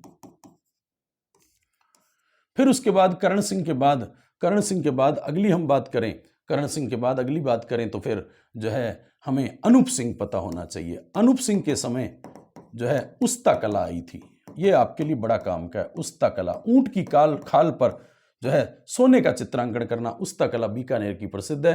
प्रसिद्ध कलाकार हिसामुद्दीन उस्ता थे जो पद्मश्री से सम्मानित थे। हिसामुद्दीन उस्ता, उस्ता कला के कलाकार उस्ताद कहलाते हैं, उस्ताद कहलाते हैं। ऊंट की खाल पर स्वर्ण चित्रांकन करना, उस्ता कला को ही मुणवती कला भी कहा जाता है, मुणवती कला भी कहा जाता है। अनूप सिंह के बाद, अनूप सिंह को माही भरातीव की उपाधि औरंगजेब ने दी थी, तो औरंगजेब ने ही जांगलधर की उपाधि करण सिंह को दी है। अनूप सिंह के बाद सूरत सिंह आ गया। सूरत सिंह जो है उसने 1818 में 21 मार्च 1818 में एक तो संधि की थी। दूसरी बात, इसने हनुमानगढ़ का किला जीता था, हनुमानगढ़ दुर्ग जीता था। तब वहां दुर्ग में राजा था जस्ता भाटी, जस्ता भाटी से मंगलवार के दिन जीता 1805 में। इसी कारण से जो है हनुमानगढ़ दुर्ग रखा। सूरत सिंह के बाद, सूरत सिंह जो है उसके बाद 1857 की क्रांति में अंग्रेजों का साथ देने वाला बीकानेर का राजा कोई था तो सरदार सिंह था। सरदार सिंह जो है एकमात्र ऐसा राजा था जो अपनी रियासत से बाहर जाकर के, रियासत से बाहर जाकर के साथ देने गया था। और इसीलिए अंग्रेजों ने इसको 41 परगने जो है उपहार स्वरूप भेंट किए थे और 14,291 जो है उपहार स्वरूप जो है रुपए दिए थे। तो ये 14,000, 4 एक परगने और 1 4 रुपए दिए थे। तो ये सरदार सिंह जो है बीकानेर का 1857 की क्रांति के दौरान था। तो एकीकरण के समय जो है आजादी के समय बीकानेर का अंतिम राजा शार्दुल सिंह था। शार्दुल सिंह जो है बीकानेर का अंतिम राजा था और एकीकरण के चौथे चरण में हस्ताक्षर किए। और भारतीय विलय पत्र आजादी के समय 1947 में विलय पत्र पे हस्ताक्षर करने वाला पहला कोई राजा था तो ये शार्दुल सिंह था। और एकीकरण के चौथे चरण में हस्ताक्षर करने वाला राजस्थान में शार्दुल सिंह बीकानेर का अंतिम राजा था। शार्दुल स्पोर्ट्स स्कूल भी बना हुआ है बीकानेर में, जो राजस्थान का पहला स्पोर्ट्स स्कूल है, राजस्थान का पहला स्पोर्ट्स स्कूल है। तो बीकानेर का ये राजवंश भी जो है वो समाप्त होता है। और ये जो है यहाँ अभी 1 मिनट का हम आराम करते हैं, स्टॉप करना। तो इस तरह से हमने बीकानेर पढ़ा। आपसे जो लोग 2nd ग्रेड, 1st ग्रेड ये सब तैयारी कर रहे हैं, मैं उनसे ये कहना चाहूँगा कि ये छोटी बात नहीं है। राजवंश कई दिनों का काम है, कई महीनों का काम है। यदि इनको तरीके से पढ़ें तो बहुत जल्दी याद होते हैं। आज हम सिर्फ 1-1, 2-2 लाइनें हर राजा की पढ़ रहे हैं, कुछ मेन बातें पढ़ रहे हैं, इसलिए समय लगा करके पढ़िए। समय वैकेंसी जो है अभी इस साल में आएगी, तब उससे पहले जो है आप तैयार रहिए। और उसके तरीके होते हैं, हर तरीका जो है अपन के पास है और इस कारण से कोशिश कीजिए। लेकिन अभी हमें जो है इस समय जो तैयारी कर रहे हैं असिस्टेंट प्रोफेसर की, उनके लिए वीडियो बहुत काम करेगा। 2 घंटे का ये वीडियो बनेगा लगभग। लेकिन ये जो है आपने सिर्फ और सिर्फ इसको 2 बार देखना है, 2-3 बार देखना। यात्रा कर रहे हैं तो देख लीजिए, आवाज़ सुन लीजिए, चला के छोड़ दीजिए यूट्यूब पर। आप जो है यूट्यूब पे चला कर छोड़ दीजिए तो आपकी कानों में मेरी आवाज़ गूंजेगी। और कोशिश कीजिए कि आप अच्छा सा कर पाएँ। चलिए शुरू करते हैं आगे। बीकानेर के राठौड़ वंश के बाद जयपुर का कछवाहा वंश, जयपुर का या आमेर का कछवाहा वंश। तो इतनी बात भी है। कल हमने वीडियो में पढ़ा था कछवाहा वंश ने कहाँ राज किया, तो जयपुर और अलवर में राज किया था। हम जयपुर का आमेर के कछवाहा वंश की बात करें तो सबसे पहला राजा दूल्हा राय था। दूल्हा राय या तेजकरण था, जिसने 1137 ईस्वी में यहाँ ढूंढाड़ प्रदेश में, जहाँ ढूंढ नदी बहती थी, जहाँ ढूंढाड़ी बोली जाती है, वो ढूंढाड़ प्रदेश में जो है यहाँ स्थापना की थी। यहाँ कछवाहा वंश की संस्थापक हो गया। उसके बाद जो है कोकिल देव आ गया। कोकिल देव उसने आमेर को राजधानी बनाया। आमेर जो है 1207 ईस्वी में राजधानी बनी और अगले 500 साल तक राजधानी रही। 20 साल तक राजधानी रही और 520 साल बाद जयपुर राजधानी बनी। और जयपुर जब राजधानी बनी तो 1727 का समय आ गया, 1727 का समय आ गया। तो जयपुर नगर की स्थापना 1727 में सवाई जय सिंह ने की। लेकिन अभी कोकिल देव के बाद हम बात करते हैं पृथ्वीराज कछवाह की। पृथ्वीराज कछवाह, पृथ्वीराज कछवाह जो है वो खानवा के युद्ध में साथ देने आता है। खानवा के युद्ध में जैसे मालदेव और कल्याणमल ने दिया, ठीक यहाँ पे खानवा युद्ध में साथ देने 1527 में आमेर से पृथ्वीराज कछवाह आया। इसी के समय गलता जी में रामानंदी संप्रदाय की, गलता जी मंकी वैली कहते हैं, वहाँ मंकी वैली है, बंदर वगैरह ज्यादा है, तो गलता जी जो है वो तोताद्री कहलाता है, उत्तरी तोताद्री कहलाता है। जैसे दक्षिण में तोताद्री, ऐसे तोताद्री जो है तीर्थस्थल रामानंदियों का, रामानुज का या रामानंदियों का तो उत्तरी तोताद्री कहलाता है। गलता जी मंकी वैली है, गलता जी गालव ऋषि की तपोभूमि है। पृथ्वीराज कछवाह के समय यही गलता जी में पीठ स्थापित हुई थी और खानवा के युद्ध में गया। खानवा के युद्ध में गया, अपने बेटे का नाम, पुत्र का नाम भी सांगा रख दिया उससे प्रभावित होकर के, और इसी के नाम पे सांगानेर बसा है, सांगानेर बसा है, तो सांगानेर बसा हुआ है। उसके बाद भारमल आ गया। भारमल को ही बिहारी मल कहते हैं, भारमल या बिहारी मल, भारमल या बिहारी मल आ गया। 1562 में जब अकबर पहली बार ख्वाजा साहब की दरगाह पर आया, हमने पढ़ा है ख्वाजा मोइनुद्दीन चिश्ती वाले टॉपिक में, अकबर 14 बार जियारत करने आया था, पहली बार 1562 में आया तो भारमल ने अधीनता स्वीकार की थी। भारमल ने सबसे पहली बार अधीनता, मुगलों की अधीनता स्वीकार करने वाला राजस्थान पहला राजा और पहली रियासत आमेर, पहला वंश कछवाह वंश और पहला राजा भारमल या बिहारीमल। इसने अपनी पुत्री हरखाबाई, हरकूबाई या हरखाबाई जोधाबाई का विवाह अकबर से किया। इसी से उत्पन्न संतान सलीम जो जहांगीर के नाम से प्रसिद्ध हुआ।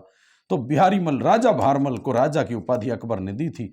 उसके बाद भगवंत दास आ गया, अगला राजा, राजा भगवंत दास आ गया। राजा भगवंत दास जो है उसने भी अपनी पुत्री मानबाई का विवाह, मानबाई का विवाह जो है जहांगीर से किया। वहां मारवाड़ में मोटाराज उदय सिंह ने अपनी पुत्री मानबाई जगत गोसाई का किया था। यहाँ मानबाई है, मान सिंह की बहन मानबाई है, और इससे संतान खुर्रम हुआ था, खुसरो हुआ था। उससे खुर्रम, इससे खुसरो। तो राजा भगवंत दास यही महाराणा प्रताप से संधि करने के लिए, प्रताप से संधि करने के लिए तीसरे नंबर पे गया था संधि प्रस्तावक बनकर। उसके बाद मिर्जा राजा मान सिंह आ गया, मिर्जा राजा मान सिंह। मिर्जा राजा मान सिंह की खास बात है कि मिर्जा राजा मान सिंह को ही मान सिंह प्रथम कहते हैं। अकबर का सबसे विश्वास पात्र राजपूत राजा था और 1550 में जन्म हुआ इसका। छोटे छोटे शॉर्ट वीडियो बना रखे हैं इस पर मैंने, तो उसको पढ़ेंगे तो ये और अच्छे याद होंगे। तो 1550 में जन्म हुआ था। 12 वर्ष की उम्र में ये 1562 में अकबर की सेवा में आ गया था। अकबर की सेवा में, अकबर की सेवा में आ गया था। मिर्जा राजा मान सिंह जो है 1589 से लेके और 25 साल 1614 तक राजा रहा। महाराणा प्रताप के विरुद्ध हल्दी घाटी में यही गया था। महाराणा प्रताप ने भी 25 साल शासन किया था और इसने भी 25 साल शासन किया, और 1614 में इसकी जो है मृत्यु दक्षिण भारत में ही रायसिंह की बुरहानपुर में हुई थी, और इसकी जो है एलिचपुर महाराष्ट्र में हुई थी, एलिचपुर महाराष्ट्र में हुई थी। 12 वर्ष की उम्र में 1562 में अकबर की सेवा में आ गया। कितने मुगल राजाओं की सेवा में रहा? तो रायसिंह की तरह से 2 मुगल राजाओं की सेवा में रहा, अकबर और जहांगीर। अकबर ने इसको 7000 मनसबदारी दी थी सबसे ज्यादा। तो सबसे ज्यादा अकबर का पहला विश्वास पात्र था तो रायसिंह जो है, रायसिंह जहांगीर का पहला था, और मानसिंह अकबर का पहला था और जहांगीर का दूसरा विश्वास पात्र था। मानसिंह जो है उसको अकबर अपने साथ पहली बार, अकबर प्रथम बार रणथंबोर अभियान में लेकर गया था, रणथंबोर अभियान में सुरजनहाड़ा के खिलाफ। तो रणथंबोर अभियान में पहली बार अकबर साथ लेके गया। इसके अलावा अकबर ने इसको काबुल में भेजा था। अच्छा, उससे भी पहले अपन बात कर लें तो महाराणा प्रताप से संधि करने के लिए ये भगवंत दास तीसरे नंबर पे, तो ये दूसरे नंबर पे गया था, दूसरे नंबर पे गया था महाराणा प्रताप से संधि। नहीं माना महाराणा प्रताप तो हल्दी घाटी का युद्ध हुआ था 18 जून 1576। हल्दी घाटी युद्ध में सेनापति के रूप में रहा था, मुगल सेना का सेनापति, अपने जीवन में एकमात्र सेनापति ये हल्दी घाटी के युद्ध में रहा था। हल्दी घाटी अनिर्णायक रहा, जब अनिर्णायक रहा तो मानसिंह जो है हल्दी घाटी के युद्ध में निर्णायक महाराणा प्रताप को जिंदा मुर्दा नहीं पकड़ पाया, तो अकबर इससे नाराज हो गया और अकबर ने इसकी ड्योढ़ी बंद कर दी। अकबर ने इसकी ड्योढ़ी बंद कर दी कि मेरी चौखट पे मत चढ़ना। और फिर जो अकबर ने इसको काबुल का सूबेदार बनाया, काबुल में हाकिम मिर्जा के विद्रोह का दमन किया, हाकिम मिर्जा के विद्रोह का दमन किया और 1585 में काबुल का सूबेदार बना। काबुल के बाद, अच्छा उससे भी पहले गुजरात अभियान में भी अकबर साथ लेके गया, वही मिर्जा बंधुओं के दमन के लिए, जिसमें राय सिंह भी गया, तो मिर्जा बंधु हुसैन मिर्जा वगैरह के दमन के लिए तो गुजरात अभियान गया। गुजरात में सूबेदार नहीं रहा, गुजरात में सूबेदार नहीं रहा, काबुल में सूबेदार रहा। मैं ऐसे लिख रहा हूँ, काबुल में सूबेदार रहा। काबुल के बाद फिर जो है बिहार का सूबेदार भी रहा, बिहार का सूबेदार रहा, ऐसे लिख रहा हूँ। बिहार के बाद फिर उसके बाद जो है उड़ीसा का सूबेदार रहा, उड़ीसा का सूबेदार रहा। फिर उसके बाद जो है उड़ीसा के बाद बंगाल का सूबेदार रहा, बंगाल में गया, वहाँ भी सूबेदारी की और बंगाल में सूबेदारी की। वहीं से जो है शिला देवी की मूर्ति लेकर के आया, शिला देवी की मूर्ति लाके आमेर में 1604 में स्थापित की। तो ये सूबेदारियों का क्रम थोड़ा सा याद रखना है आपको, यहाँ से बड़ी काम की बात है। मानसिंह जो है इसी के समय दादू दयाल हुए, दादू दयाल। तो दादू दयाल जो है उन्होंने सारी रचना अपनी ढूंढाड़ी में लिखी, खड़ी बोली में लिखी। तो किसके काल में थे दादू दयाल? तो दादू ने दादूरी वाणी लिखा, दादूरी वाणी, और दादूरा दूहा लिखा, दादूरा दूहा। तो ये सब जो है रचनाएं ढूंढाड़ी में लिखी। दादू दयाल 1585 में अकबर ने बुलाया यहाँ धर्म चर्चा करने के लिए फतेहपुर सीकरी में, फतेहपुर सीकरी में। और दादू की मृत्यु नरैना में हुई और प्रमुख पीठ बनी हुई है, प्रमुख पीठ बनी हुई है। दादू दूदू नारायणा, दूदू तहसील में है, दूदू जिले में है, नरैना नारायणा या नारायणा। दादू संप्रदाय जो है, दादू को राजस्थान का कबीर कहते हैं, राजस्थान का कबीर कहा जाता है। तो ये शिला देवी की मूर्ति जो है 1604 में स्थापित कर दी थी। मानसिंह जो है एलिचपुर महाराष्ट्र में उसकी मृत्यु हो गई थी। तो मानसिंह के विषय में ये सब हुआ। उसके बाद मानसिंह के बाद मिर्जा राजा जय सिंह है, मिर्जा राजा जय सिंह। मिर्जा राजा जय सिंह या जय सिंह प्रथम की खास बात है, जय सिंह प्रथम की खास बात है कि मिर्जा राजा जय सिंह जो है उसने पुरंदर की संधि की थी, पुरंदर की संधि की थी जून 1665 में, जून 1665 में शिवाजी से संधि करने के लिए औरंगजेब ने किसे भेजा था? तो उस मिर्जा राजा जय सिंह को। मिर्जा राजा जय सिंह 11 वर्ष की उम्र में राजा बन गया था और मिर्जा राजा जय सिंह जो है 3 मुगल राजाओं की सेवा में रहा। वो बहुत काम की बात है। 3 मुगल राजा कौन कौन से थे? जहांगीर के बाद अब जहांगीर, शाहजहां और औरंगजेब, ये 3 मुगल राजाओं की सेवा में रहा था और 46 साल सबसे ज्यादा राज किया था इसने, 46 साल सबसे ज्यादा। इसी के दरबार में हिंदी का कवि बिहारी इसी के दरबार में था। बिहारी कवि जो था वो इसी के दरबार में था जिसने सतसई नामक रचना लिखी, 700 दोहों का समूह सतसई बिहारी ने लिखा। पुरंदर की संधि जो है इसी ने, और जयगढ़ का किला भी बनवाया, जयगढ़ दुर्ग बनवाया जिसको चिलह का टीला कहते हैं, चिलह का टीला कहते हैं। ईगल की पहाड़ी पर बना है ये किला, ईगल यानी चील, ईगल की पहाड़ी पर बना ये किला, खड़ी पहाड़ी पर है, इसीलिए चिलह का टीला कहते हैं। तो मिर्जा राजा जय सिंह के बारे में हुआ। मिर्जा राजा जय सिंह के बाद सवाई जय सिंह आ गया, जयपुर का राजा सवाई जय सिंह। देखिए आपको महत्वपूर्ण उपलब्धियां याद करनी है बस।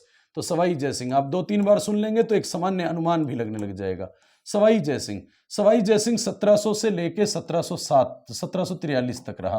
वो 46 साल रहा, ये 43 साल रहा। सवाई की उपाधि औरंगजेब ने दी थी। औरंगजेब के बाद भी मुगल राजाओं की सेवा में रहा, टोटल 7 मुगल राजाओं की सेवा में रहा, क्योंकि औरंगजेब के बाद 7 मुगल राजाओं की सेवा में रहा।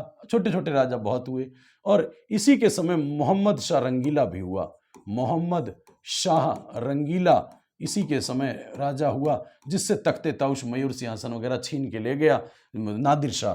तो नादिर शाह ने आक्रमण किया था, नादिर शाह का एक ईरानी आक्रांता नादिर शाह का आक्रमण हुआ था यहाँ। नादिर शाह के आक्रमण की भविष्यवाणी राजस्थान में किसी संत ने की, तो वो चरणदास जी ने की थी। चरणदास जी ने कहा था कि नादिर शाह के चरण पड़ने वाले हैं, चरण दिल्ली तक जाने चाहिए। तो दिल्ली में प्रमुख पीठ है, चरणदासी संप्रदाय की दो शिष्या थी, दयाबाई और सहजोबाई। चरण दो होते हैं, दयाबाई और सहजोबाई। 42 नियम है चरणदासियों के, 42 नियम है। और विशेष बात है, पीत वस्त्र पहनते हैं, यानी पीले वस्त्र धारण करते हैं, तो चरणदासी धारण करते हैं। सवाई जयसिंह ने 5 वैधशालाएं बनवाई थी, 5 वैधशालाएं बनवाई थी।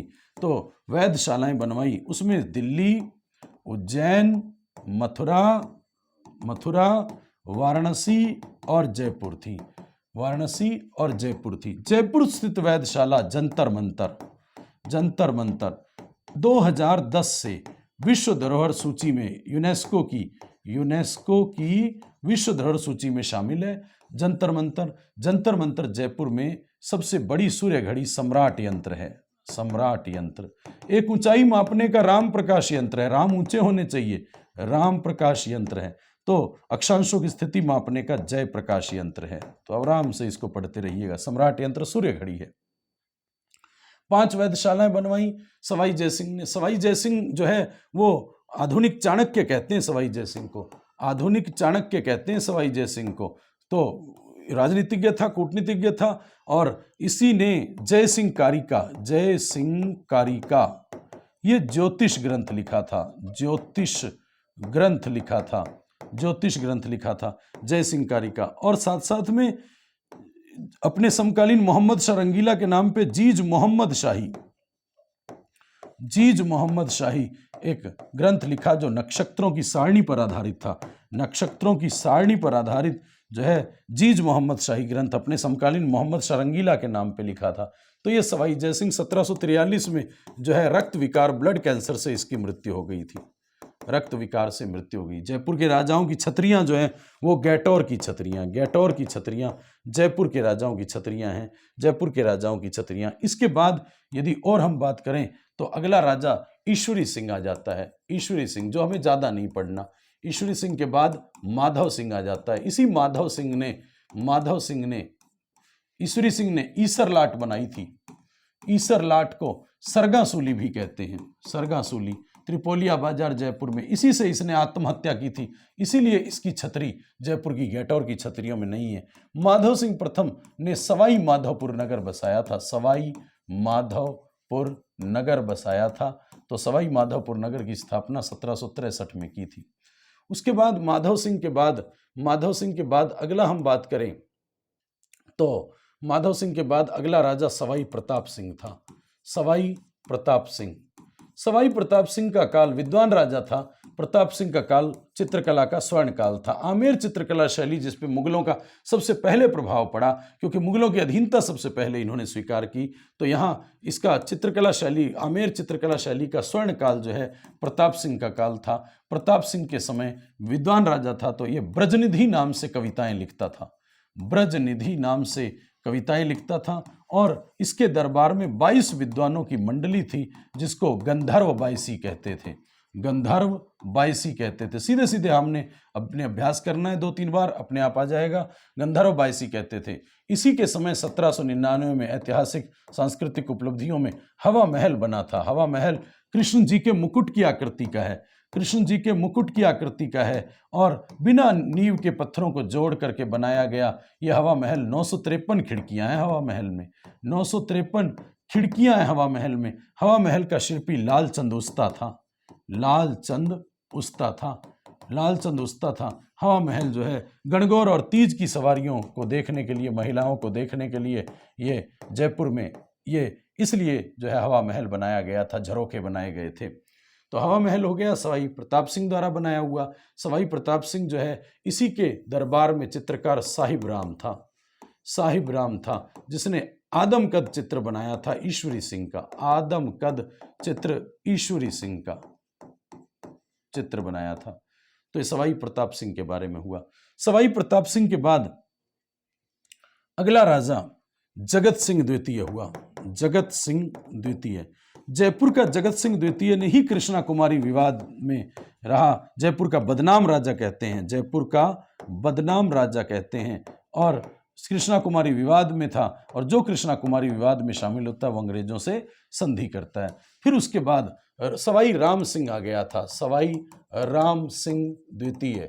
खास बात है इसकी कि एक तो इसके समय प्रिंस ऑफ वेल्स अल्बर्ट आया, प्रिंस ऑफ वेल्स अल्बर्ट आया, और अल्बर्ट हॉल की नींव रखी थी। भित्ति चित्रों के लिए प्रसिद्ध अल्बर्ट हॉल की नींव जो है प्रिंस ऑफ वेल्स अल्बर्ट 1876 में आया। उससे पहले इसी ने जयपुर को गुलाबी रंग से रंगवाया, तभी से जयपुर पिंक सिटी नाम से हुआ। तो जयपुर को गुलाबी रंग से रंगवाने वाला सवाई राम सिंह था। 1857 की क्रांति में जयपुर क्रांति का केंद्र नहीं था। जयपुर जो हमारी राजधानी है, केंद्र है, वही क्रांति का केंद्र नहीं था, लेकिन वहां का राजा साथ दे रहा था, इसीलिए इसको अंग्रेजों ने सितारे हिंद की उपाधि दी, सितारे हिंद की उपाधि दी। ब्लू पोट्री का स्वर्णकाल, ब्लू पोट्री का स्वर्णकाल जो है इसी का काल माना जाता है। ब्लू पोट्री जयपुर की प्रसिद्ध है, रत्नों और आभूषणों की मंडी जयपुर है। सवाई राम सिंह के बाद अगला राजा जो है वो सवाई माधव सिंह द्वितीय है, सवाई माधव सिंह द्वितीय, जिसने अपनी 9 पासवानों के लिए एक जैसे 9 महल, एक जैसे 9 महल, 9 महल नाहरगढ़ दुर्ग में बनवाए थे। ये नाहरगढ़ दुर्ग जो है वो जयपुर का मुकुट कहलाता है, सुदर्शनगढ़ दुर्ग कहलाता है, सुदर्शनगढ़ दुर्ग कहलाता है। जयपुर में सबसे ऊंचा दुर्ग है, जयपुर का मुकुट कहलाता है, और इस नाहरगढ़ दुर्ग नाहरगढ़ अभ्यारण्य में है। ये नाहरगढ़ दुर्ग जो है सवाई जय सिंह ने बनवाया था, सवाई जय सिंह ने बनवाया था, जिसने सिटी पैलेस भी बनवाया जयपुर का, सिटी पैलेस। और सवाई जय सिंह ने अश्वमेध यज्ञ भी करवाया था। अश्वमेध यज्ञ कराने वाला अंतिम हिंदू राजा, अंतिम हिंदू राजा और सवाई जय सिंह था। इसके बाद सवाई माधव सिंह के बाद सवाई मान सिंह आ गया। सवाई मान सिंह जो है वो जयपुर का राजा मान सिंह सेकंड है, मान सिंह सेकंड है, और ये जयपुर का राजा मान सिंह सेकंड जो है इसी की पत्नी का नाम गायत्री देवी था। गायत्री देवी लोकसभा में जाने वाली पहली महिला सांसद थी, लोकसभा में जाने वाली पहली महिला सांसद गायत्री देवी स्वतंत्र पार्टी की सरकार की तरफ से गई थी, और ये 1962 में गई थी, और ये पार्टी जो है वो चक्रवर्ती राजगोपालाचारी की थी, राजगोपालाचारी की पार्टी थी। तो गायत्री देवी विश्व सुंदरियों में थी। ये पोलो का खिलाड़ी था, पोलो का खिलाड़ी, दोनों कैम्ब्रिज विश्वविद्यालय में पढ़ते थे। सवाई मानसिंह एकीकरण में भी, एकीकरण के चौथे चरण में जब जयपुर मिला चौथे चरण में, तो आजीवन राज प्रमुख रहा, आजीवन राज प्रमुख, तो राजस्थान का एकमात्र राज प्रमुख। उसके बाद 7वां संविधान संशोधन 1956 में राज प्रमुख का पद खत्म कर दिया गया और राज्यपाल का पद सृजित किया गया, और पहले राज्यपाल गुरमुख निहाल सिंह बने थे। तो ये जयपुर के विषय में भी हुआ, जयपुर के विषय में भी हुआ। तो जयपुर के विषय में हुआ। एक चलिए आगे बढ़ते हैं। मेवाड़ अगला राजवंश है, मेवाड़ राजवंश। मेवाड़ में कल के राजवंशों में हमने पढ़ा कि मेवाड़ में गुहिल और सिसोदिया 2 राजवंशों ने राज किया, गुहिल और सिसोदिया। तो सिसोदिया पूर्व राजवंश गुहिल हो गया।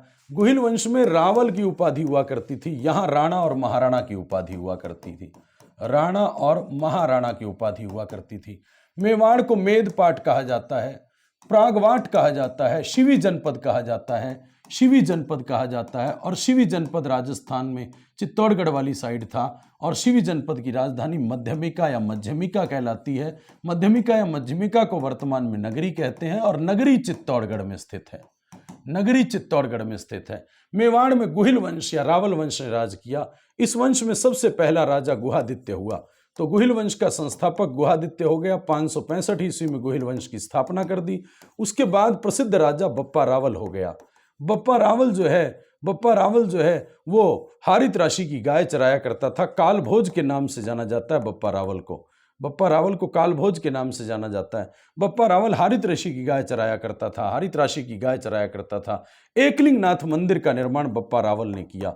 एकलिंगनाथ मंदिर का निर्माण कैलाशपुरी उदयपुर में यहाँ जो पाशुपात संप्रदाय का मंदिर है उसका निर्माण बप्पा रावल ने किया। बप्पा रावल ने जो है चित्तौड़गढ़ जीत लिया मानमौरी एक मौर्य राजा से, और नागदा को राजधानी बनाया। नागदा गुहिलों की राजधानी, पहली राजधानी हो गई। फिर बप्पा रावल के बाद जो है हम सीधे पढ़ें तो समर सिंह का बेटा रावल रतन सिंह के समय केसरिया हुआ था। 1303 में अलाउद्दीन खिलजी ने आक्रमण किया था। पद्मिनी ने 1600 रानियों के साथ जौहर किया था और रावल वंश का यह अंतिम राजा उसने केसरिया किया। यह चित्तौड़ का पहला साका हुआ था। चित्तौड़ में 3 साके हुए। चित्तौड़ के साकों के बारे में भी वीडियो पड़ा है, उसको अवश्य देखिएगा। गोरा बादल यहाँ मारे गए थे, राघव चेतन ने भड़काया था। अलाउद्दीन खिलजी के साथ अमीर खुसरो इसमें इतिहासकार था जिसने इस युद्ध का वर्णन खजाइन उल फुतूह या तारीख अलाई रचना में किया है। और चित्तौड़ को जीत के उसका नाम खिजराबाद रख दिया गया था। रावल रतन सिंह रावल वंश का अंतिम राजा था। उसके बाद यहाँ रावल वंश के बाद राणा महाराणा सिसोदिया जो है उसमें सबसे पहला राजा हमीर देव सिसोदिया हुआ। हमीर हठी नहीं, हमीर देव सिसोदिया। हमीर हठी तो रणथंभौर में था। हमीर सिसोदिया को ही राणा हमीर कहते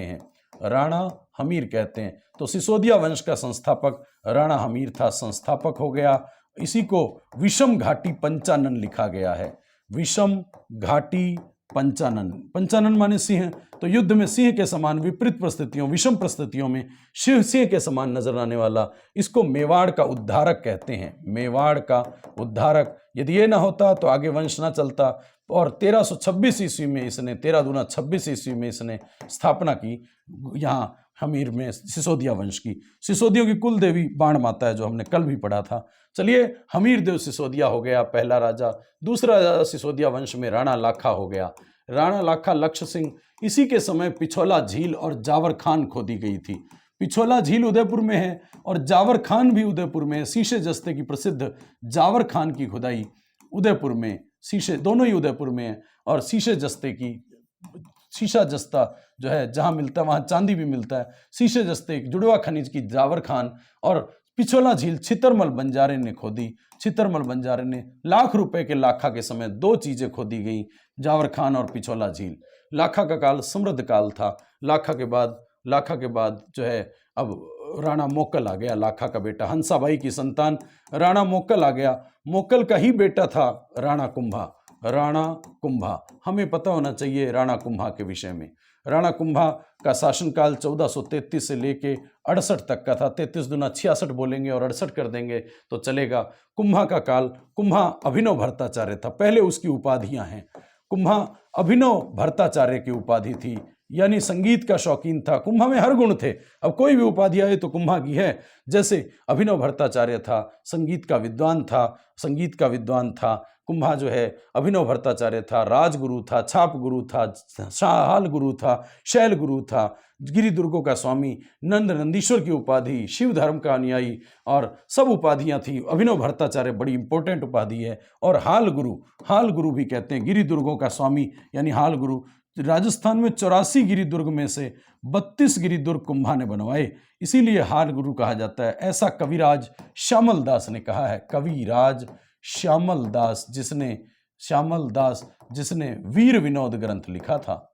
वीर विनोद ग्रंथ लिखने वाला श्यामल दास कहता है कि 32 गिरिदुर्ग कुंभा ने बनवाए।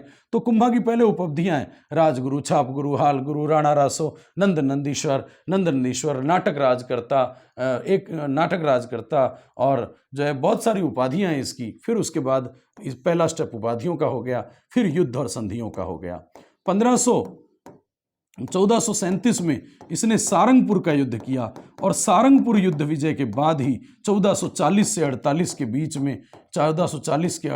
बीच में विजय स्तंभ बनवाया। किस विजय की याद में? तो चित्तौड़गढ़ में विजय स्तंभ बनवाया। सारंगपुर विजय की याद में चित्तौड़गढ़ में विजय स्तंभ कुंभा ने बनवाया। विक्ट्री टावर कहते हैं विजय स्तंभ को। विष्णु को समर्पित किया। खुद शिव का अनुयायी था लेकिन विष्णु को समर्पित किया तो विष्णु ध्वज भी कहते हैं। विजय स्तंभ जो है 40 से 48 के बीच में 8 सालों में ये 9 मंजिला इमारत 122 फीट ऊंचा विजय स्तंभ जो है 122 फीट ऊंचा। भारतीय मूर्ति कलाओं का विश्वकोश कहते हैं। इसके द्वार पे विष्णु की मूर्ति है और भारतीय मूर्ति कला का विश्व 157 सीढ़ियां हैं इसमें। विजय स्तंभ की तुलना कुतुब मीनार से कै कर्नल टॉड ने की है। विजय स्तंभ के बाद इसी ने 1456 में जो है यहाँ चंपानेर की संधि की। ये चंपानेर की संधि जो है चंपानेर की संधि हुई 1456 में, जिसको विफल कुंभा ने किया। कुंभा इसमें शामिल नहीं था। ये संधि क्या थी कि मेवाड़ के 2 हिस्से करेंगे, एक बांट लेगा, दूसरा। मांडू का सुल्तान, मालवा का सुल्तान जो है महमूद खिलजी प्रथम था वो, और गुजरात के कुतुबुद्दीन शाह ये आधा मेवाड़ बांट करके और कुंभा को मार के आधा बांट लेंगे, लेकिन कुंभा ने ये संधि विफल कर दी थी। तो कोई विशेष बात नहीं है, लेकिन पता हो चंपानेर की संधि कुंभा के विरुद्ध हुई थी। कुंभा विजय स्तंभ बनवाता है, ये बहुत इंपॉर्टेंट बात है। कुंभलगढ़ दुर्ग बनवाता है। कुंभा 32 गिरी दुर्गों में से मेन दुर्ग कुंभलगढ़ दुर्ग है। कुंभलगढ़ दुर्ग जो है वो हाथी की नाल दर्रे पर बना हुआ है। कुंभलगढ़ दुर्ग राजसमंद में है। मेवाड़ के राजाओं की शरणस्थली कहलाता है। राजसमंद में मेवाड़ के राजाओं की शरणस्थली कहलाता है। मारवाड़ वाला सिवाना है तो मेवाड़। पन्ना धाय भी उदय सिंह को बचा के इसी दुर्ग में लाई थी। हल्दी घाटी के बाद महाराणा प्रताप भी इसी दुर्ग में आया था। कुंभलगढ़ दुर्ग का शिल्पी मंडन था। कुंभा का दरबारी शिल्पी जो है वो मंडन था। मंडन ने राजवल्लभ और देवमूर्ति प्रकरण ग्रंथ लिखे। ये 2 ग्रंथ याद रखने हैं। बाकी कोई ग्रंथ है तो उसमें देव मंडन, रूप मंडन, प्रसाद मंडन, मंडन आता है। तो खेता ब्राह्मण का पुत्र, गुजरात के खेता ब्राह्मण का पुत्र मंडन जो है शिल्पी था कुंभलगढ़ दुर्ग का। कुंभलगढ़ दुर्ग जो है उसमें हल्ला पोल और औरठ पोल उसके दरवाजों के नाम हैं। हल्ला पोल और औरठ पोल ये उसके 5 दरवाजों में 2 दरवाजों के नाम है। तो ये याद रखने हैं। हल्ला पोल औरठ पोल किसके दरवाजे? तो कुंभलगढ़ दुर्ग में। कुंभलगढ़ दुर्ग में एक ऊंचा दुर्ग कटारगढ़ दुर्ग भी बना हुआ है, जिससे कुंभा रहता था। कुंभा का निवास स्थल था, कुंभा रहता था। और यहीं कुंभा के बेटे उदा ने हत्या की थी। कुंभा की हत्या की थी। और कटारगढ़ दुर्ग को मेवाड़ की आंख कहते हैं। सारा मेवाड़ यहाँ से दिखाई देता था। मेवाड़ की आंख कहते हैं कुंभलगढ़ दुर्ग को। फिर उसके बाद कुंभा संगीत का भी बड़ा शौकीन था। कुंभा का संगीत ग्रंथ देखें तो संगीत राज सबसे बड़ा ग्रंथ था। संगीत राज कुंभा द्वारा लिखे गए ग्रंथों में सबसे बड़ा ग्रंथ था। और संगीत गुरु सारंग व्यास था। कुंभा की पुत्री रमाबाई संगीत की विदुषी थी। तो एकलिंग महात्म्य कुंभा द्वारा लिखित ग्रंथों में इसका पहला भाग राजवर्णन कुंभा ने लिखा। पहला भाग राजवर्णन स्वयं कुंभा ने लिखा। वैसे बाकी भाग कान्ह व्यास ने लिखा। तो कुंभा के विषय में हुआ। कुंभा के समय के मंदिरों में रणकपुर के जैन मंदिर हैं। रणकपुर के जैन मंदिर जो चौमुखा जैन मंदिर कहलाते हैं, ऋषभदेव को समर्पित हैं। चौमुखा जैन मंदिर, 4 मुख हैं यहाँ ऋषभदेव के। तो ऋषभदेव को समर्पित चौमुखा जैन मंदिर रणकपुर में, इसमें 1444 खंबे हैं। तो खंबों का मंदिर, वनों का मंदिर कहते हैं। रणकपुर के जैन मंदिर पाली जिले में मथाई नदी के किनारे स्थित हैं। रणकपुर के जैन मंदिर, चौमुखा जैन मंदिर ऋषभदेव को समर्पित। एक जैन सेठ धर्णक शाह ने पैसा लगाया था। और शिल्पी इसका मंदिरों का देपाक इसका शिल्पी था। उसके बाद कुंभा के बाद आगे बढ़े हम तो कुंभा के बाद रायमल आ गया और रायमल का बेटा आ गया राणा सांगा युद्धों में रहता है। राणा सांगा 1509 से 1527 शासनकाल है और 30 जनवरी 1528 को इसकी मृत्यु हुई थी। 1528 में मृत्यु हो गई, जनवरी के 30 तारीख को। 1509 में 1482 में जन्मा है ये। 1482 में जन्म हुआ है। 80 घाव थे इसके शरीर पर। 1482 किस्म की अच्छी किस्म की गेहूं खा के पैदा हुआ राणा सांगा। तो 14 फरवरी 1483 को इसका दुश्मन बाबर भी पैदा हो गया। 1509 में इसका राज्याभिषेक हुआ तो दिल्ली सल्तनत का राजा सिकंदर लोदी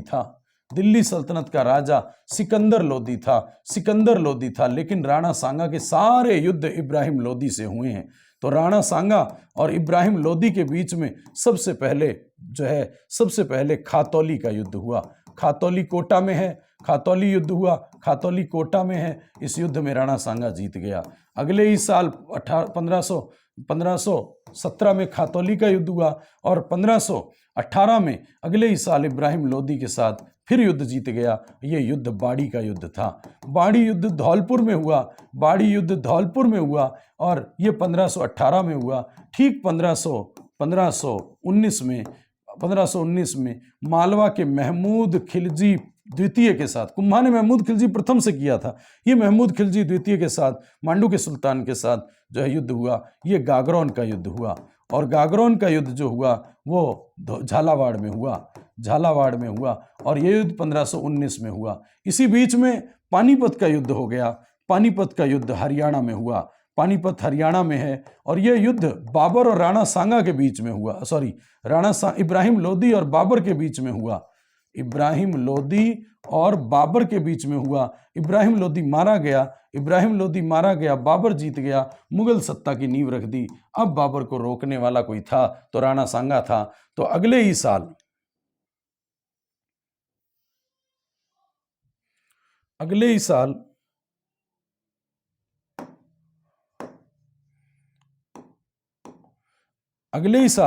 जो है 1527 की फरवरी में बयाना का युद्ध हुआ और ठीक मार्च में 1527 में खानवा का युद्ध हुआ। खास बात है कि जब इब्राहिम लोदी मर गया तो उसके बाद बाबर युद्ध करेगा तो राणा सांगा से ही करेगा, और पहले युद्ध में राणा सांगा जीत जाएगा, दूसरे में बाबर, और मुगल सत्ता की वास्तविक स्थापना हो जाएगी। नींव पानीपत में रखी लेकिन वास्तविक स्थापना यहाँ की। तो गौर करें कि 9-27 बोले तो राणा सांगा बोले तो 9-27। 1509 में राणा सांगा का राज्याभिषेक हुआ तो दिल्ली में राजा सिकंदर लोदी था। सिकंदर लोदी था जिसने जसनाथी संप्रदाय के प्रवर्तक जसनाथ जी को कतरिया सर की भूमि दी थी।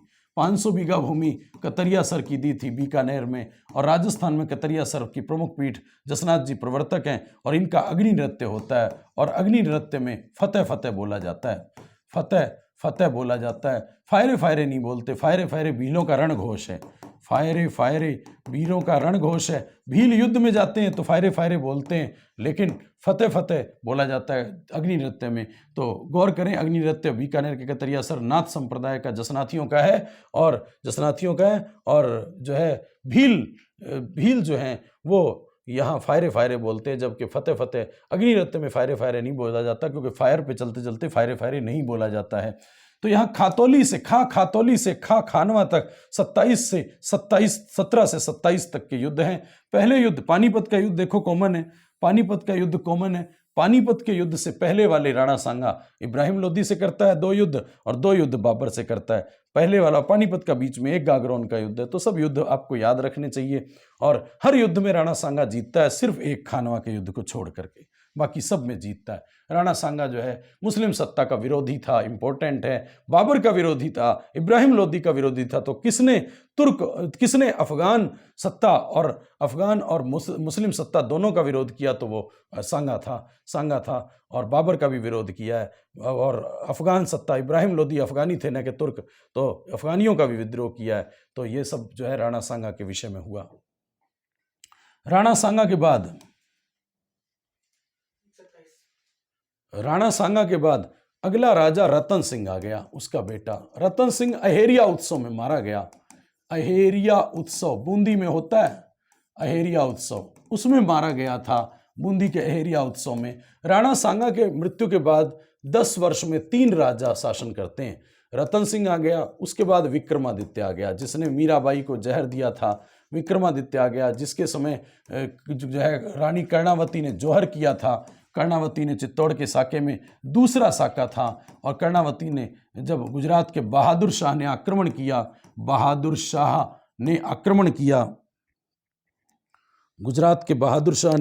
किया, तो कर्णावती ने जौहर किया था 13,000 रानियों के साथ। ये चित्तौड़ के साके में पढ़िएगा। तो चित्तौड़ का 2 नंबर साका 1534 में 3-4 में हुआ था।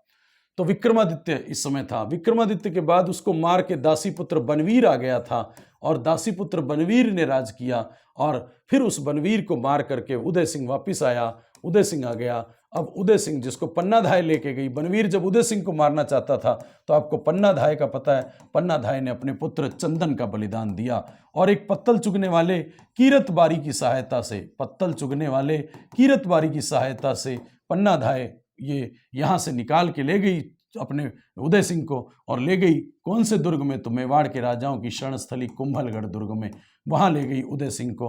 और उदय सिंह जो है उसका राज्याभिषेक हो गया 1537 में।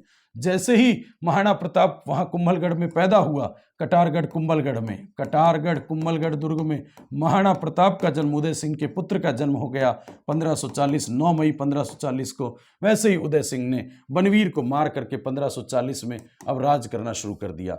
और उदय सिंह जो है उसके समय चित्तौड़ का तीसरा साका हुआ। चित्तौड़ के 3 साके हुए, पहला साका 1303 में हुआ और तीसरा साका हुआ। यहाँ राजा उदय सिंह था, गौर करें, ऐसा राजा उदय सिंह था। और यहाँ तीसरे साके में 3 हाथों वाले नहीं 4 हाथों वाले देवता वीर कल्ला राठौड़ अकबर से युद्ध करते समय मारे गए थे और अकबर ने अटैक किया था। तो मैंने 3-3-3 चित्तौड़ के साके में जोड़ा था, उसको वहाँ अच्छे से पढ़िएगा।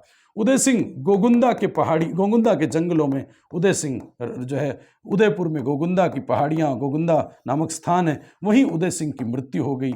उदय सिंह की मृत्यु हुई तो ये होली का दिन था, 28 फरवरी 1572 को यहाँ उदय सिंह की गंदा बंदा चला गया। होली के दिन मृत्यु हुई। होली जो है फागुन पूर्णिमा को होती है। जब गंदा होता है तो गोगुंदा में गंदा बंदा उदय सिंह चला गया और अच्छा बंदा महाराणा प्रताप आ गया। तो महाराणा प्रताप का राज्याभिषेक भी जो है 28 फरवरी को जंगलों में हुआ और ये महाराणा प्रताप 32 साल की उम्र में राजा बना। सोचिए, प्रताप 40 में जन्मा है, 32 साल का 72 में हो गया। और इस तरह से महलों में जगमाल को राजा बनाया गया था। एक उदय सिंह की प्रिय पत्नी थी जो है रानी भटियाणी धीरबाई, रानी भटियाणी धीरबाई, उसका पुत्र जो है जगमाल, वो यहाँ राजा बन गया था, वो यहाँ राजा बन गया। लेकिन जंगलों में तो राजा बनाया उदय सिंह के बेटे महाराणा प्रताप को, जयवंताबाई के बेटे महाराणा प्रताप को। प्रताप के विषय में शॉर्टकट पढ़िएगा। महाराणा प्रताप के बचपन का नाम कीका था, भीलों में छोटे बालक को कीका कहते हैं। महाराणा प्रताप का जन्म 9 मई 1540 को हुआ। 9 मई 1540 को कुंभलगढ़ के कटारगढ़ दुर्ग में महाराणा प्रताप जन्मा। कुंभलगढ़ के कटारगढ़ दुर्ग में महाराणा प्रताप जन्मा और जयवंताबाई की संतान थी। उदय सिंह और जयवंताबाई की संतान महाराणा प्रताप का जन्म हो गया। और ठीक महाराणा प्रताप 1572 में 28 फरवरी 1572 को जब गंदा बंदा चला गया तो अच्छा बंदा महाराणा प्रताप आ गया, राज्याभिषेक हो गया। जैसे ही राज्याभिषेक हुआ, महाराणा प्रताप से संधि करने के लिए अकबर ने सबसे पहले जलाल खां को भेजा। जलाल खां को भेजा। सेकंड नंबर पे भगवंत दास गया, जयपुर वाला भगवंत दास गया, पढ़ा था हमने अभी। और तीसरे नंबर पे मिर्जा राजा मान सिंह गया। और चौथे नंबर पर जो है टोडरमल गया, अकबर का राजस्व अधिकारी टोडरमल। आप जानते हैं इसी टोडरमल ने जो है यहाँ महाजनी लिपि लिखी थी। महाजनी लिपि का आविष्कारक, महाजनी लिपि या फिर जो है इसी को मोड़ मोड़ के अक्षर लिखे जाते हैं, अक्षर मुड़िया लिपि भी कहते हैं। तो मुड़िया लिपि का जनक जो है, महाजनी लिपि का जनक जो है टोडरमल था। बही खातों में लिखी जाती है लिपि, तो ये हमारे कोर्स में नाम से है। तो जलाल खां, भगवंत दास, मिर्जा राजा मान सिंह और टोडरमल, ये संधि प्रस्ताव नहीं माना महाराणा प्रताप। तो तय हो गया 18 जून 1576 को हल्दी घाटी का युद्ध। हल्दी घाटी जिसको मेवाड़ की थर्मोपोली कहा जाता है, कर्नल टॉड ने मेवाड़ की थर्मोपोली कहा है। हल्दी घाटी के युद्ध बनास नदी के किनारे हुआ, इसीलिए बनास का युद्ध कहा जाता है। हाथी बहुत लड़े, इसलिए हाथियों का युद्ध कहा जाता है। एक तरफ मान सिंह था, मुगल सेना का सेनापति, मान सिंह सेनापति था, तो यहाँ दूसरी तरफ महाराणा प्रताप था। महाराणा प्रताप की सेना में झाला सज्जा था, या मन्ना कह दीजिए। सांगा के समय अज्जा था और यहाँ मन्ना था, बीदा था, ये कह दीजिए। राज्य चिन्ह मुकुट वगैरह लिया।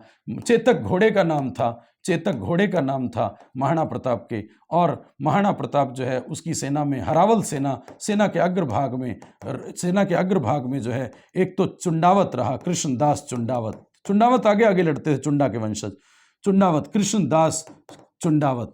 जिसने महाराणा प्रताप के राज्याभिषेक में तलवार बंधाई भी की थी, वो हरावल सेना में था। हरावल सेना में एकमात्र मुस्लिम हकीम खां सूरी था, हकीम खां सूरी। लेकिन हसन खां मेवाती राणा सांगा के समय हरावल सेना में था, एकमात्र मुस्लिम सेनापति हकीम खां सूरी था। और महाराणा प्रताप अपनी सेना के साथ था। भीलों का नेतृत्व पुंजा भील ने किया, राणा पुंजा भील ने किया था, राणा पुंजा भील ने किया था। तो महाराणा प्रताप की सेना में थे। मानसिंह यहाँ सेनापति था और अकबर की सेना का जनरल आसफ खां था, आसफ खां था। यह युद्ध अनिर्णायक हुआ, अनिर्णायक। महाराणा प्रताप को जिंदा या मुर्दा नहीं पकड़ पाए मुगल, इस मानसिंह नहीं पकड़ पाया, अनिर्णायक हुआ। हल्दी घाटी के युद्ध के बाद महाराणा प्रताप ने मानसिंह की ड्योढ़ी बंद कर दी। मानसिंह अपने हाथी मर्दाना के साथ था, हाथी मर्दाना के साथ था। तो महाराणा प्रताप का प्रिय हाथी राम प्रसाद था, राम प्रसाद था।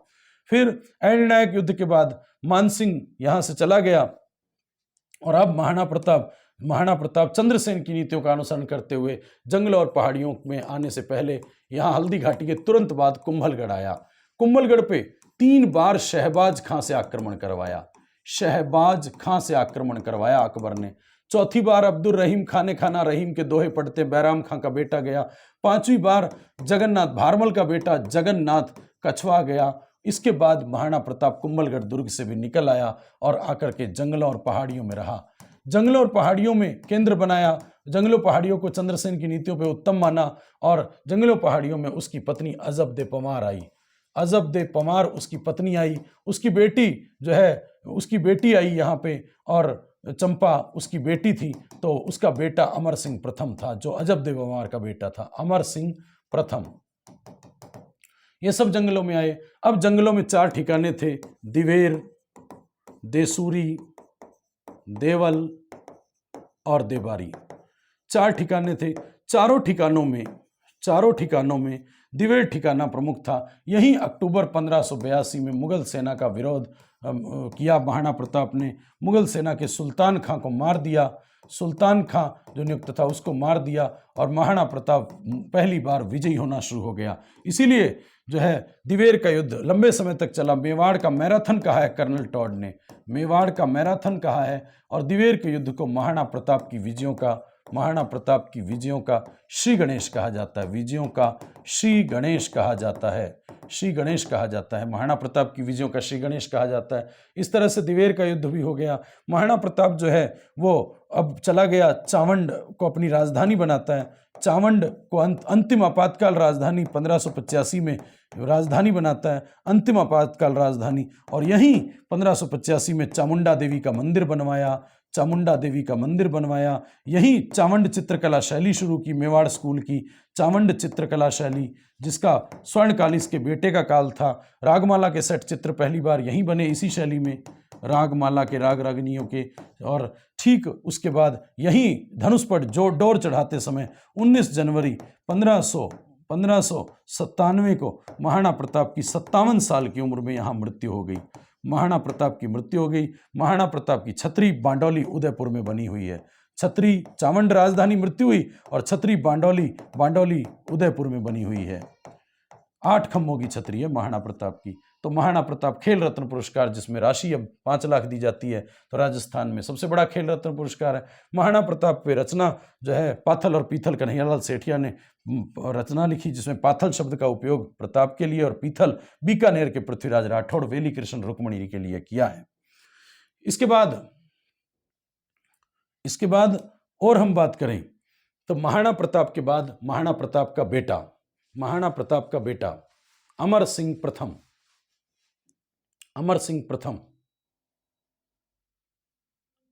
सिंह प्रथम जो था, उसके विषय में हम बात करें तो अमर सिंह प्रथम, इसी ने, महाराणा प्रताप ने देखिए संधि नहीं की, लेकिन इसने मुगल मेवाड़ संधि कर ली 1615 में। मुगल मेवाड़ संधि महाराणा प्रताप ने नहीं की, उसके बेटे ने कर ली, मुगल मेवाड़ संधि कर ली। और ये संधि जहांगीर से की। बाद में इसका मन दुखी भी हुआ और इसने जो है राजपाट त्याग दिया और साधु वैरागी हो गया। और इसके समय ही महासतियों के टीले पे महासतियों, जहाँ बागौर सभ्यता है वही महासतियों का टीला जो है, वहाँ महासतियाँ जो हैं वो समाधि हैं सिसोदिया वंश के राजाओं की, जिसमें पहली छत्री अमर सिंह राठौड़ की है। पहली छत्री अमर सिंह, क्योंकि बाडोली में और सांगागी मांडलगढ़ में अलग अलग जगह है, लेकिन ये पहली छत्री है, तो अमर सिंह हो गया। अमर सिंह के बाद अगला राजा कर्ण सिंह आ गया। कर्ण सिंह मुगल दरबार में उपस्थित होने वाला पहला राजकुमार, मुगल दरबार में उपस्थित होने वाला पहला राजकुमार मेवाड़ का कोई था, तो मेवाड़ ने अधीनता कभी नहीं स्वीकार की। संधि करना अलग बात होती है, वैवाहिक संबंध भी नहीं बनाया मेवाड़ ने। तो मेवाड़ के कर्ण सिंह के बारे में हो गया मुगल दरबार में। इसी ने जग मंदिरों की शुरुआत की थी। जग मंदिर पिछौला झील में है। जग मंदिर शुरू किए थे पिछौला झील में, उदयपुर में, लेकिन उसको पूरा इसके बेटे जगत सिंह प्रथम ने करवाया, तो जग मंदिर पूरा करवाया, जग मंदिर पूर्ण करवाए। कर्ण सिंह ने ही शाहजहां को शरण दी थी। शाहजहां को कर्ण ने शरण दी थी शाहजहां को, और शाहजहां इन्हीं जग मंदिरों में रहा था, और तब विचार आया था कि ताजमहल बनाने का। जगत सिंह प्रथम जग मंदिर पूर्ण करवाता है, और इसी के समय उदयपुर चित्रकला शैली का स्वर्णकाल, उदयपुर चित्रकला शैली जो है उसका स्वर्णकाल, मेवाड़ स्कूल की उदयपुर चित्रकला शैली का स्वर्णकाल कहलाता है। चावंड चित्रकला शैली का स्वर्णकाल अमर सिंह का काल है। शुरू महाराणा प्रताप ने की, लेकिन स्वर्णकाल है। चित्रकार निसारुद्दीन ने रागमाला सेट पे चित्र बनाया था, इसके समय का चित्रकार निसारुद्दीन है। उदयपुर चित्रकला शैली का स्वर्णकाल है। इसी के समय चितेरो री ओवरी या तस्वीरा रो कारखानों नामक संस्था जो है वो इसने बनाई थी चित्रकारों को विकसित करने के लिए। जगत सिंह जो है प्रथम के बाद अगला राजा राज सिंह आ जाता है। राज सिंह हमारी परीक्षा के लिए बड़ा काम का है। राज सिंह का शासनकाल है, राणा राज सिंह का शासनकाल है 1652 से 80 तक, और विशेष बात है इसको विजय कटकातुज की उपाधि थी। विजय कटकातुज की उपाधि कोई थी तो इसके पास थी। इसी ने अकाल राहत कार्यों के लिए राजसमंद झील का निर्माण करवाया, और राजसमंद झील जो है वो राजसमंद झील का निर्माण करवाया, और इस झील की नींव जो है वो रखवाई थी बिना पति के सती होने वाली देवी। कौन सी? घेवर माता। तो घेवर माता जो है बिना पति के सती होने वाली देवी, जिसका मंदिर राजसमंद में है। राजसमंद झील का निर्माण अकाल राहत कार्यों के लिए 1652 से 80 तक करवाया था। इसी का उत्तरी किनारा, राजसमंद झील का उत्तरी किनारा नौ चौकी पाल कहलाता है, और जिसपे संसार का सबसे बड़ा शिलालेख राज प्रशस्ति लिखा हुआ है, और राज प्रशस्ति 1676 में लिखा गया। हल्दी घाटी का युद्ध 1576 में हुआ। 100 साल बाद राज सिंह के समय राज प्रशस्ति संस्कृत भाषा में रणछोड़ भट्ट तैलंग ने लिखा था। रणछोड़ भट्ट तैलंग ने लिखा 100 साल बाद, और इसी राज प्रशस्ति में महाराणा प्रताप को हल्दी घाटी में विजयी बताया गया है। महाराणा प्रताप को विजयी बताया गया। राज सिंह जो है उसने औरंगजेब का विरोध किया था जब औरंगजेब ने जजिया कर लगाया था। औरंगजेब ने जब जजिया कर लगाया, गैर मुसलमान हिंदुओं से लिया जाने वाला धार्मिक कर, 1679 में जजिया कर लगाया, और 80 में तो ये मर ही गया, तो 1 साल पहले विरोधी हो गया, औरंगजेब का विरोधी हो गया। क्यों? क्योंकि जजिया कर लेता था औरंगजेब, और ये जजिया कर, यहाँ किशनगढ़ की एक राजकुमारी चारुमती थी, चारुमती से विवाह किया था राज सिंह ने, इस कारण से भी औरंगजेब विरोधी हो गया। औरंगजेब ने मारवाड़ के जसवंत सिंह के अजीत सिंह को राजा बनाया। अजीत सिंह को दुर्गादास की सहायता करके अजीत सिंह की सहायता की, इस कारण से भी राज सिंह औरंगजेब का विरोधी हो गया। तो और जो है एक दुर्ग निर्माण भी करवाया था चित्तौड़ का, इस कारण से भी विरोधी हो गया। बहुत कारण थे, वो अलग बात है। तो राज सिंह के विषय में ये पता होना चाहिए। राज सिंह जो है, उसके बाद अगला राजा जय सिंह है, राणा जय सिंह। राज सिंह के बाद जय सिंह जयसमंद झील बनवाता है। जयसमंद झील, जिसको ढेबर झील कहते हैं, उदयपुर में है, आजकल सलमपुर में हो गई है। जयसमंद झील को ढेबर झील कहते हैं। ढेबर झील जो एशिया की सबसे बड़ी मीठे पानी की, एशिया की सबसे दूसरी बड़ी सबसे मीठे पानी की कृत्रिम झील है मीठे पानी की, और राजस्थान की पहली मीठे पानी की कृत्रिम झील है। जयसमंद झील, ढेबर झील में 7 टापू हैं और इसमें सबसे छोटा टापू बाबा का भागड़ा है, बाबा का भागड़ा, और छोटा टापू प्यारी है। बड़ा टापू बाबा का भागड़ा, इसमें भील निवास करते हैं, इस टापू पे भील रहते हैं। जय सिंह हो गया। जय सिंह के बाद अगला राजा भीम सिंह आ गया, अमर सिंह द्वितीय आ गया, अमर सिंह द्वितीय आ गया। अमर सिंह द्वितीय जो है वो देबारी समझौते से जुड़ा था, देबारी समझौते से जुड़ा था 1707 से। तो अमर सिंह देबारी समझौते से जुड़ा है, कोई विशेष बात नहीं। फिर उसके बाद अमर सिंह के बाद संग्राम सिंह द्वितीय आ गया, सांगा द्वितीय, संग्राम सिंह द्वितीय। इसी के समय सहेलियों की बाड़ी बनी है, सहेलियों की बाड़ी। पहले वाला सांगा जो है सारे सहेले खानवा के युद्ध में बुलाता है, तो दूसरे वाला सांगा सारी सहेलियों की बाड़ी, सहेले नहीं बुलाता, सहेलियों की बाड़ी बनवाता है। सहेलियों की बाड़ी फतेह सागर झील के किनारे है, फतेह सागर झील के किनारे उदयपुर में सहेलियों की बाड़ी है, ये इसने बनवाई। तो इससे अगला राजा जगत सिंह द्वितीय है। जगत सिंह द्वितीय ने हुडरा सम्मेलन की अध्यक्षता की। राजस्थान में मराठों का प्रवेश रोकने के लिए हुरड़ा सम्मेलन का आयोजन करवाया गया। हुरड़ा भीलवाड़ा में है। क्यों करवाया? तो मराठों को प्रवेश रोकने के लिए, मराठों का प्रवेश रोकने के लिए हुरड़ा सम्मेलन आयोजित करवाया, जिसकी अध्यक्षता इसने की थी। और इसी जगत सिंह द्वितीय, बुलवाया सवाई जय सिंह ने था और अध्यक्षता इसने की। और इसी ने जग मंदिर नहीं, जग निवास महल बनवाए थे। जग निवास महल पिछोला झील में है, वो बनवाए थे। इसके बाद भीम सिंह आ गया, राणा भीम सिंह। राणा भीम सिंह जो कृष्णा कुमारी विवाद में शामिल था। कृष्णा कुमारी इसी की पुत्री थी, तो कृष्णा कुमारी विवाद से जुड़ा हो गया, इसी की पुत्री थी। अमीर खां पिंडारी ने विष दिया था कृष्णा कुमारी को। 1807 में एक विवाद, ये गिंगोड़ी का युद्ध हुआ, और जो 1807 में कृष्णा कुमारी विवाद में शामिल होता है वो अंग्रेजों से संधि करता है, तो ईस्ट इंडिया कंपनी से संधि भी की थी। इसके अलावा 1857 की क्रांति में पहला साथ देने वाला राजस्थान का राजा राणा स्वरूप सिंह था, जो मेवाड़ का राजा स्वरूप सिंह था, और इसी के समय स्वरूप शाही सिक्के चले थे। तो एकीकरण के समय चौथे चरण में हस्ताक्षर करने वाला, तीसरे चरण में हस्ताक्षर करने वाला, संयुक्त राजस्थान में जब उदयपुर मिला तो तीसरे चरण में हस्ताक्षर करने वाला एकीकरण में राणा भूपाल सिंह था। भूपाल सिंह था, तो भूपाल सिंह, राणा भूपाल सिंह जो है वो एकीकरण के समय यहाँ राजा था। तो इसके बाद और बात करें तो एक राजा फतेह सिंह भी हुआ है, जिसको फतेह सिंह, जिसको दिल्ली दरबार में जाने से रोक लिया था, दिल्ली दरबार में जाने से रोक लिया था, दिल्ली दरबार में जाने से रोका था चेतावनी रा चुंगटिया लिख करके, चेतावनी रा चुंगटिया लिख करके केसरी सिंह बाराहट ने, केसरी सिंह बाराहट ने। और फतेह सिंह ही राजा था जिसके समय बिजौलिया और बेंगू किसान आंदोलन हुए थे। इसके बाद एक राजा सज्जन सिंह भी हुआ और एक राजा शंभू सिंह हुआ।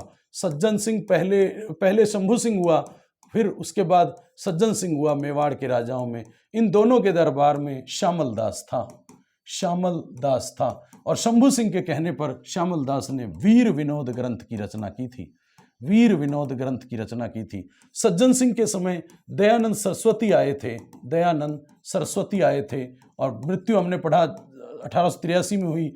तो 1882 में यहाँ मरने से पहले परोपकारिणी सभा बनाई थी। परोपकारिणी सभा जो है वो 1882 में उदयपुर में बनी थी, उदयपुर में बनी थी। तो सज्जन सिंह के समय एक सज्जन आदमी आया था, दयानंद, और तो आर्य समाज को यहाँ चलाने वाला सज्जन सिंह। दयानंद सरस्वती ने सत्यार्थ प्रकाश लिखा था, सत्यार्थ प्रकाश ग्रंथ लिखा था। केशव चंद्र सेन के कहने पर यह हिंदी में लिखा था, और इसका प्रकाशन, इसका अधिकांश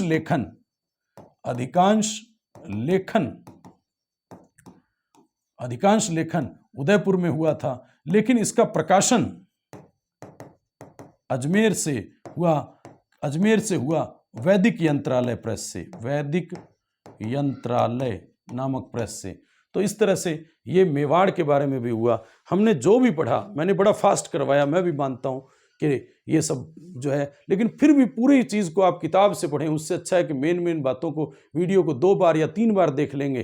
कितनी देर का बना है लगभग ये वीडियो, तो आप देखें कि लगभग कोई 1 घंटा 48 मिनट का बना है, और इसको डबल करके जब देखेंगे स्पीड से तो आपका ये 40-45 मिनट में या 1 घंटे में आ जाएगा। और यात्रा के समय में या फिर कोई पेपर से पहले यदि अब आप इसको सुनना चाहें तो बहुत अच्छे से सुने, 2-3 बार, जिस समय आपका पढ़ाई ना हो रही हो उसको कान में लगाओ, या फिर जो है आप इसको स्पीकर पे सुने अच्छे से। बहुत सारी चीज़ें, क्या पता पिछली बार के प्रश्न आए हुए हैं, जैसे पिछली बार का प्रश्न मैं आपको बताता हूँ। इसमें ये प्रश्न है, ये पेपर में पिछली बार के प्रश्न में आपको मैं बता दूं कि जो प्रश्न आए हैं कि जालौर के चौहान वंश से संबंधित नहीं था, वत्सराज, कीर्तिपाल, समर सिंह, उदय सिंह, तो वत्सराज नहीं था, गुर्जर प्रतिहारों से था।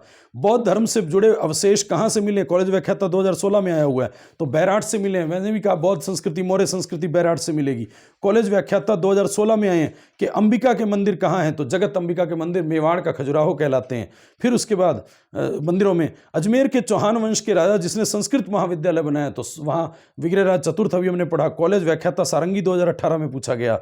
दुर्ग का नाम बताइए जिसे अबुल फजल ने बख्तरबंद दुर्ग कहा। बख्तरबंद दुर्ग 1 नंबर दुर्ग, ऐतिहासिक दुर्ग हमने पढ़ा है। ये प्रवक्ता तकनीकी शिक्षा 2020 में पूछा था। कुंभलगढ़ दुर्ग का शिल्पी कौन था, तो मंडन था। ये हमने प्रवक्ता तकनीकी शिक्षा 2020 में ये पूछा था। करमसोत शाखा किस राजवंश की है, तो राठौड़ वंश की है। ये हमने नहीं पढ़ा, लेकिन मैंने कहा ऐसे प्रश्न एक आधा कोई हो तो जरूरी नहीं है कि आपको सारा कुछ इसी 1 घंटे के वीडियो में मिल जाएगा, लेकिन बहुत कुछ मिलेगा।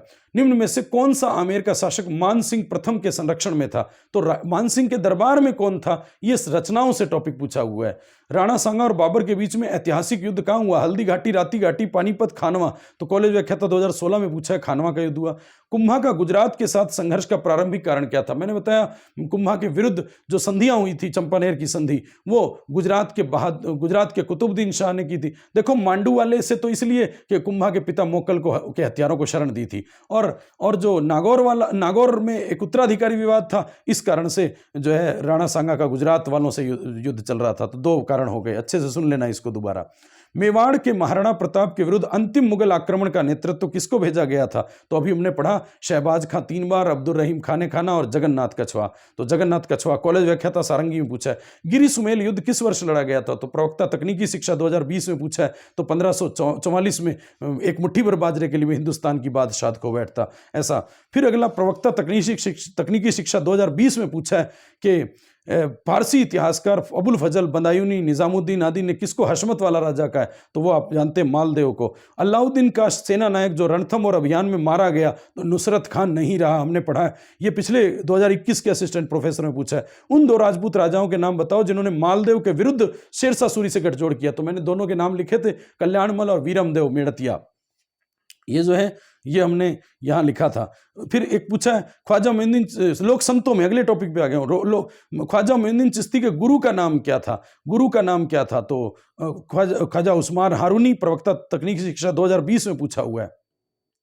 उसके बाद जो है दादू पंथ का प्रमुख केंद्र, तो पीपासर, भीनमाल, अजमेर, नारायणा, तो दादू, दूदू, नारायणा, ये प्रवक्ता में पूछा हुआ है। तो इस तरह से बहुत सारे प्रश्न जो हैं इसमें आ जाएंगे। 1857 की क्रांति के भी हैं, और किसान आंदोलन से भी जुड़े हुए हैं। जो भी हैं हमने ये जितना भी पढ़ाया उसको बहुत अच्छे से कीजिएगा, और अपना ध्यान रखिएगा। सर्दी में मैंने कहा पेपर को करने से पहले आप हर टॉपिक जो पढ़ रहे हैं उसको तसल्ली से पढ़िए। उहाँ पोह में पढ़ना, ऐसे उथल पुथल करना, उससे कोई फायदा नहीं है। अच्छा सा ये वीडियो है, 2 घंटे का वीडियो आप एक बार सुनिए, और उसके बाद अब जो है उसको 1 घंटा लगा के डबल स्पीड से सुनिए, बहुत कुछ समझ में आएगा। आपके 1-2 प्रश्न ज़्यादा ही सही होंगे। धन्यवाद, धन्यवाद, धन्यवाद।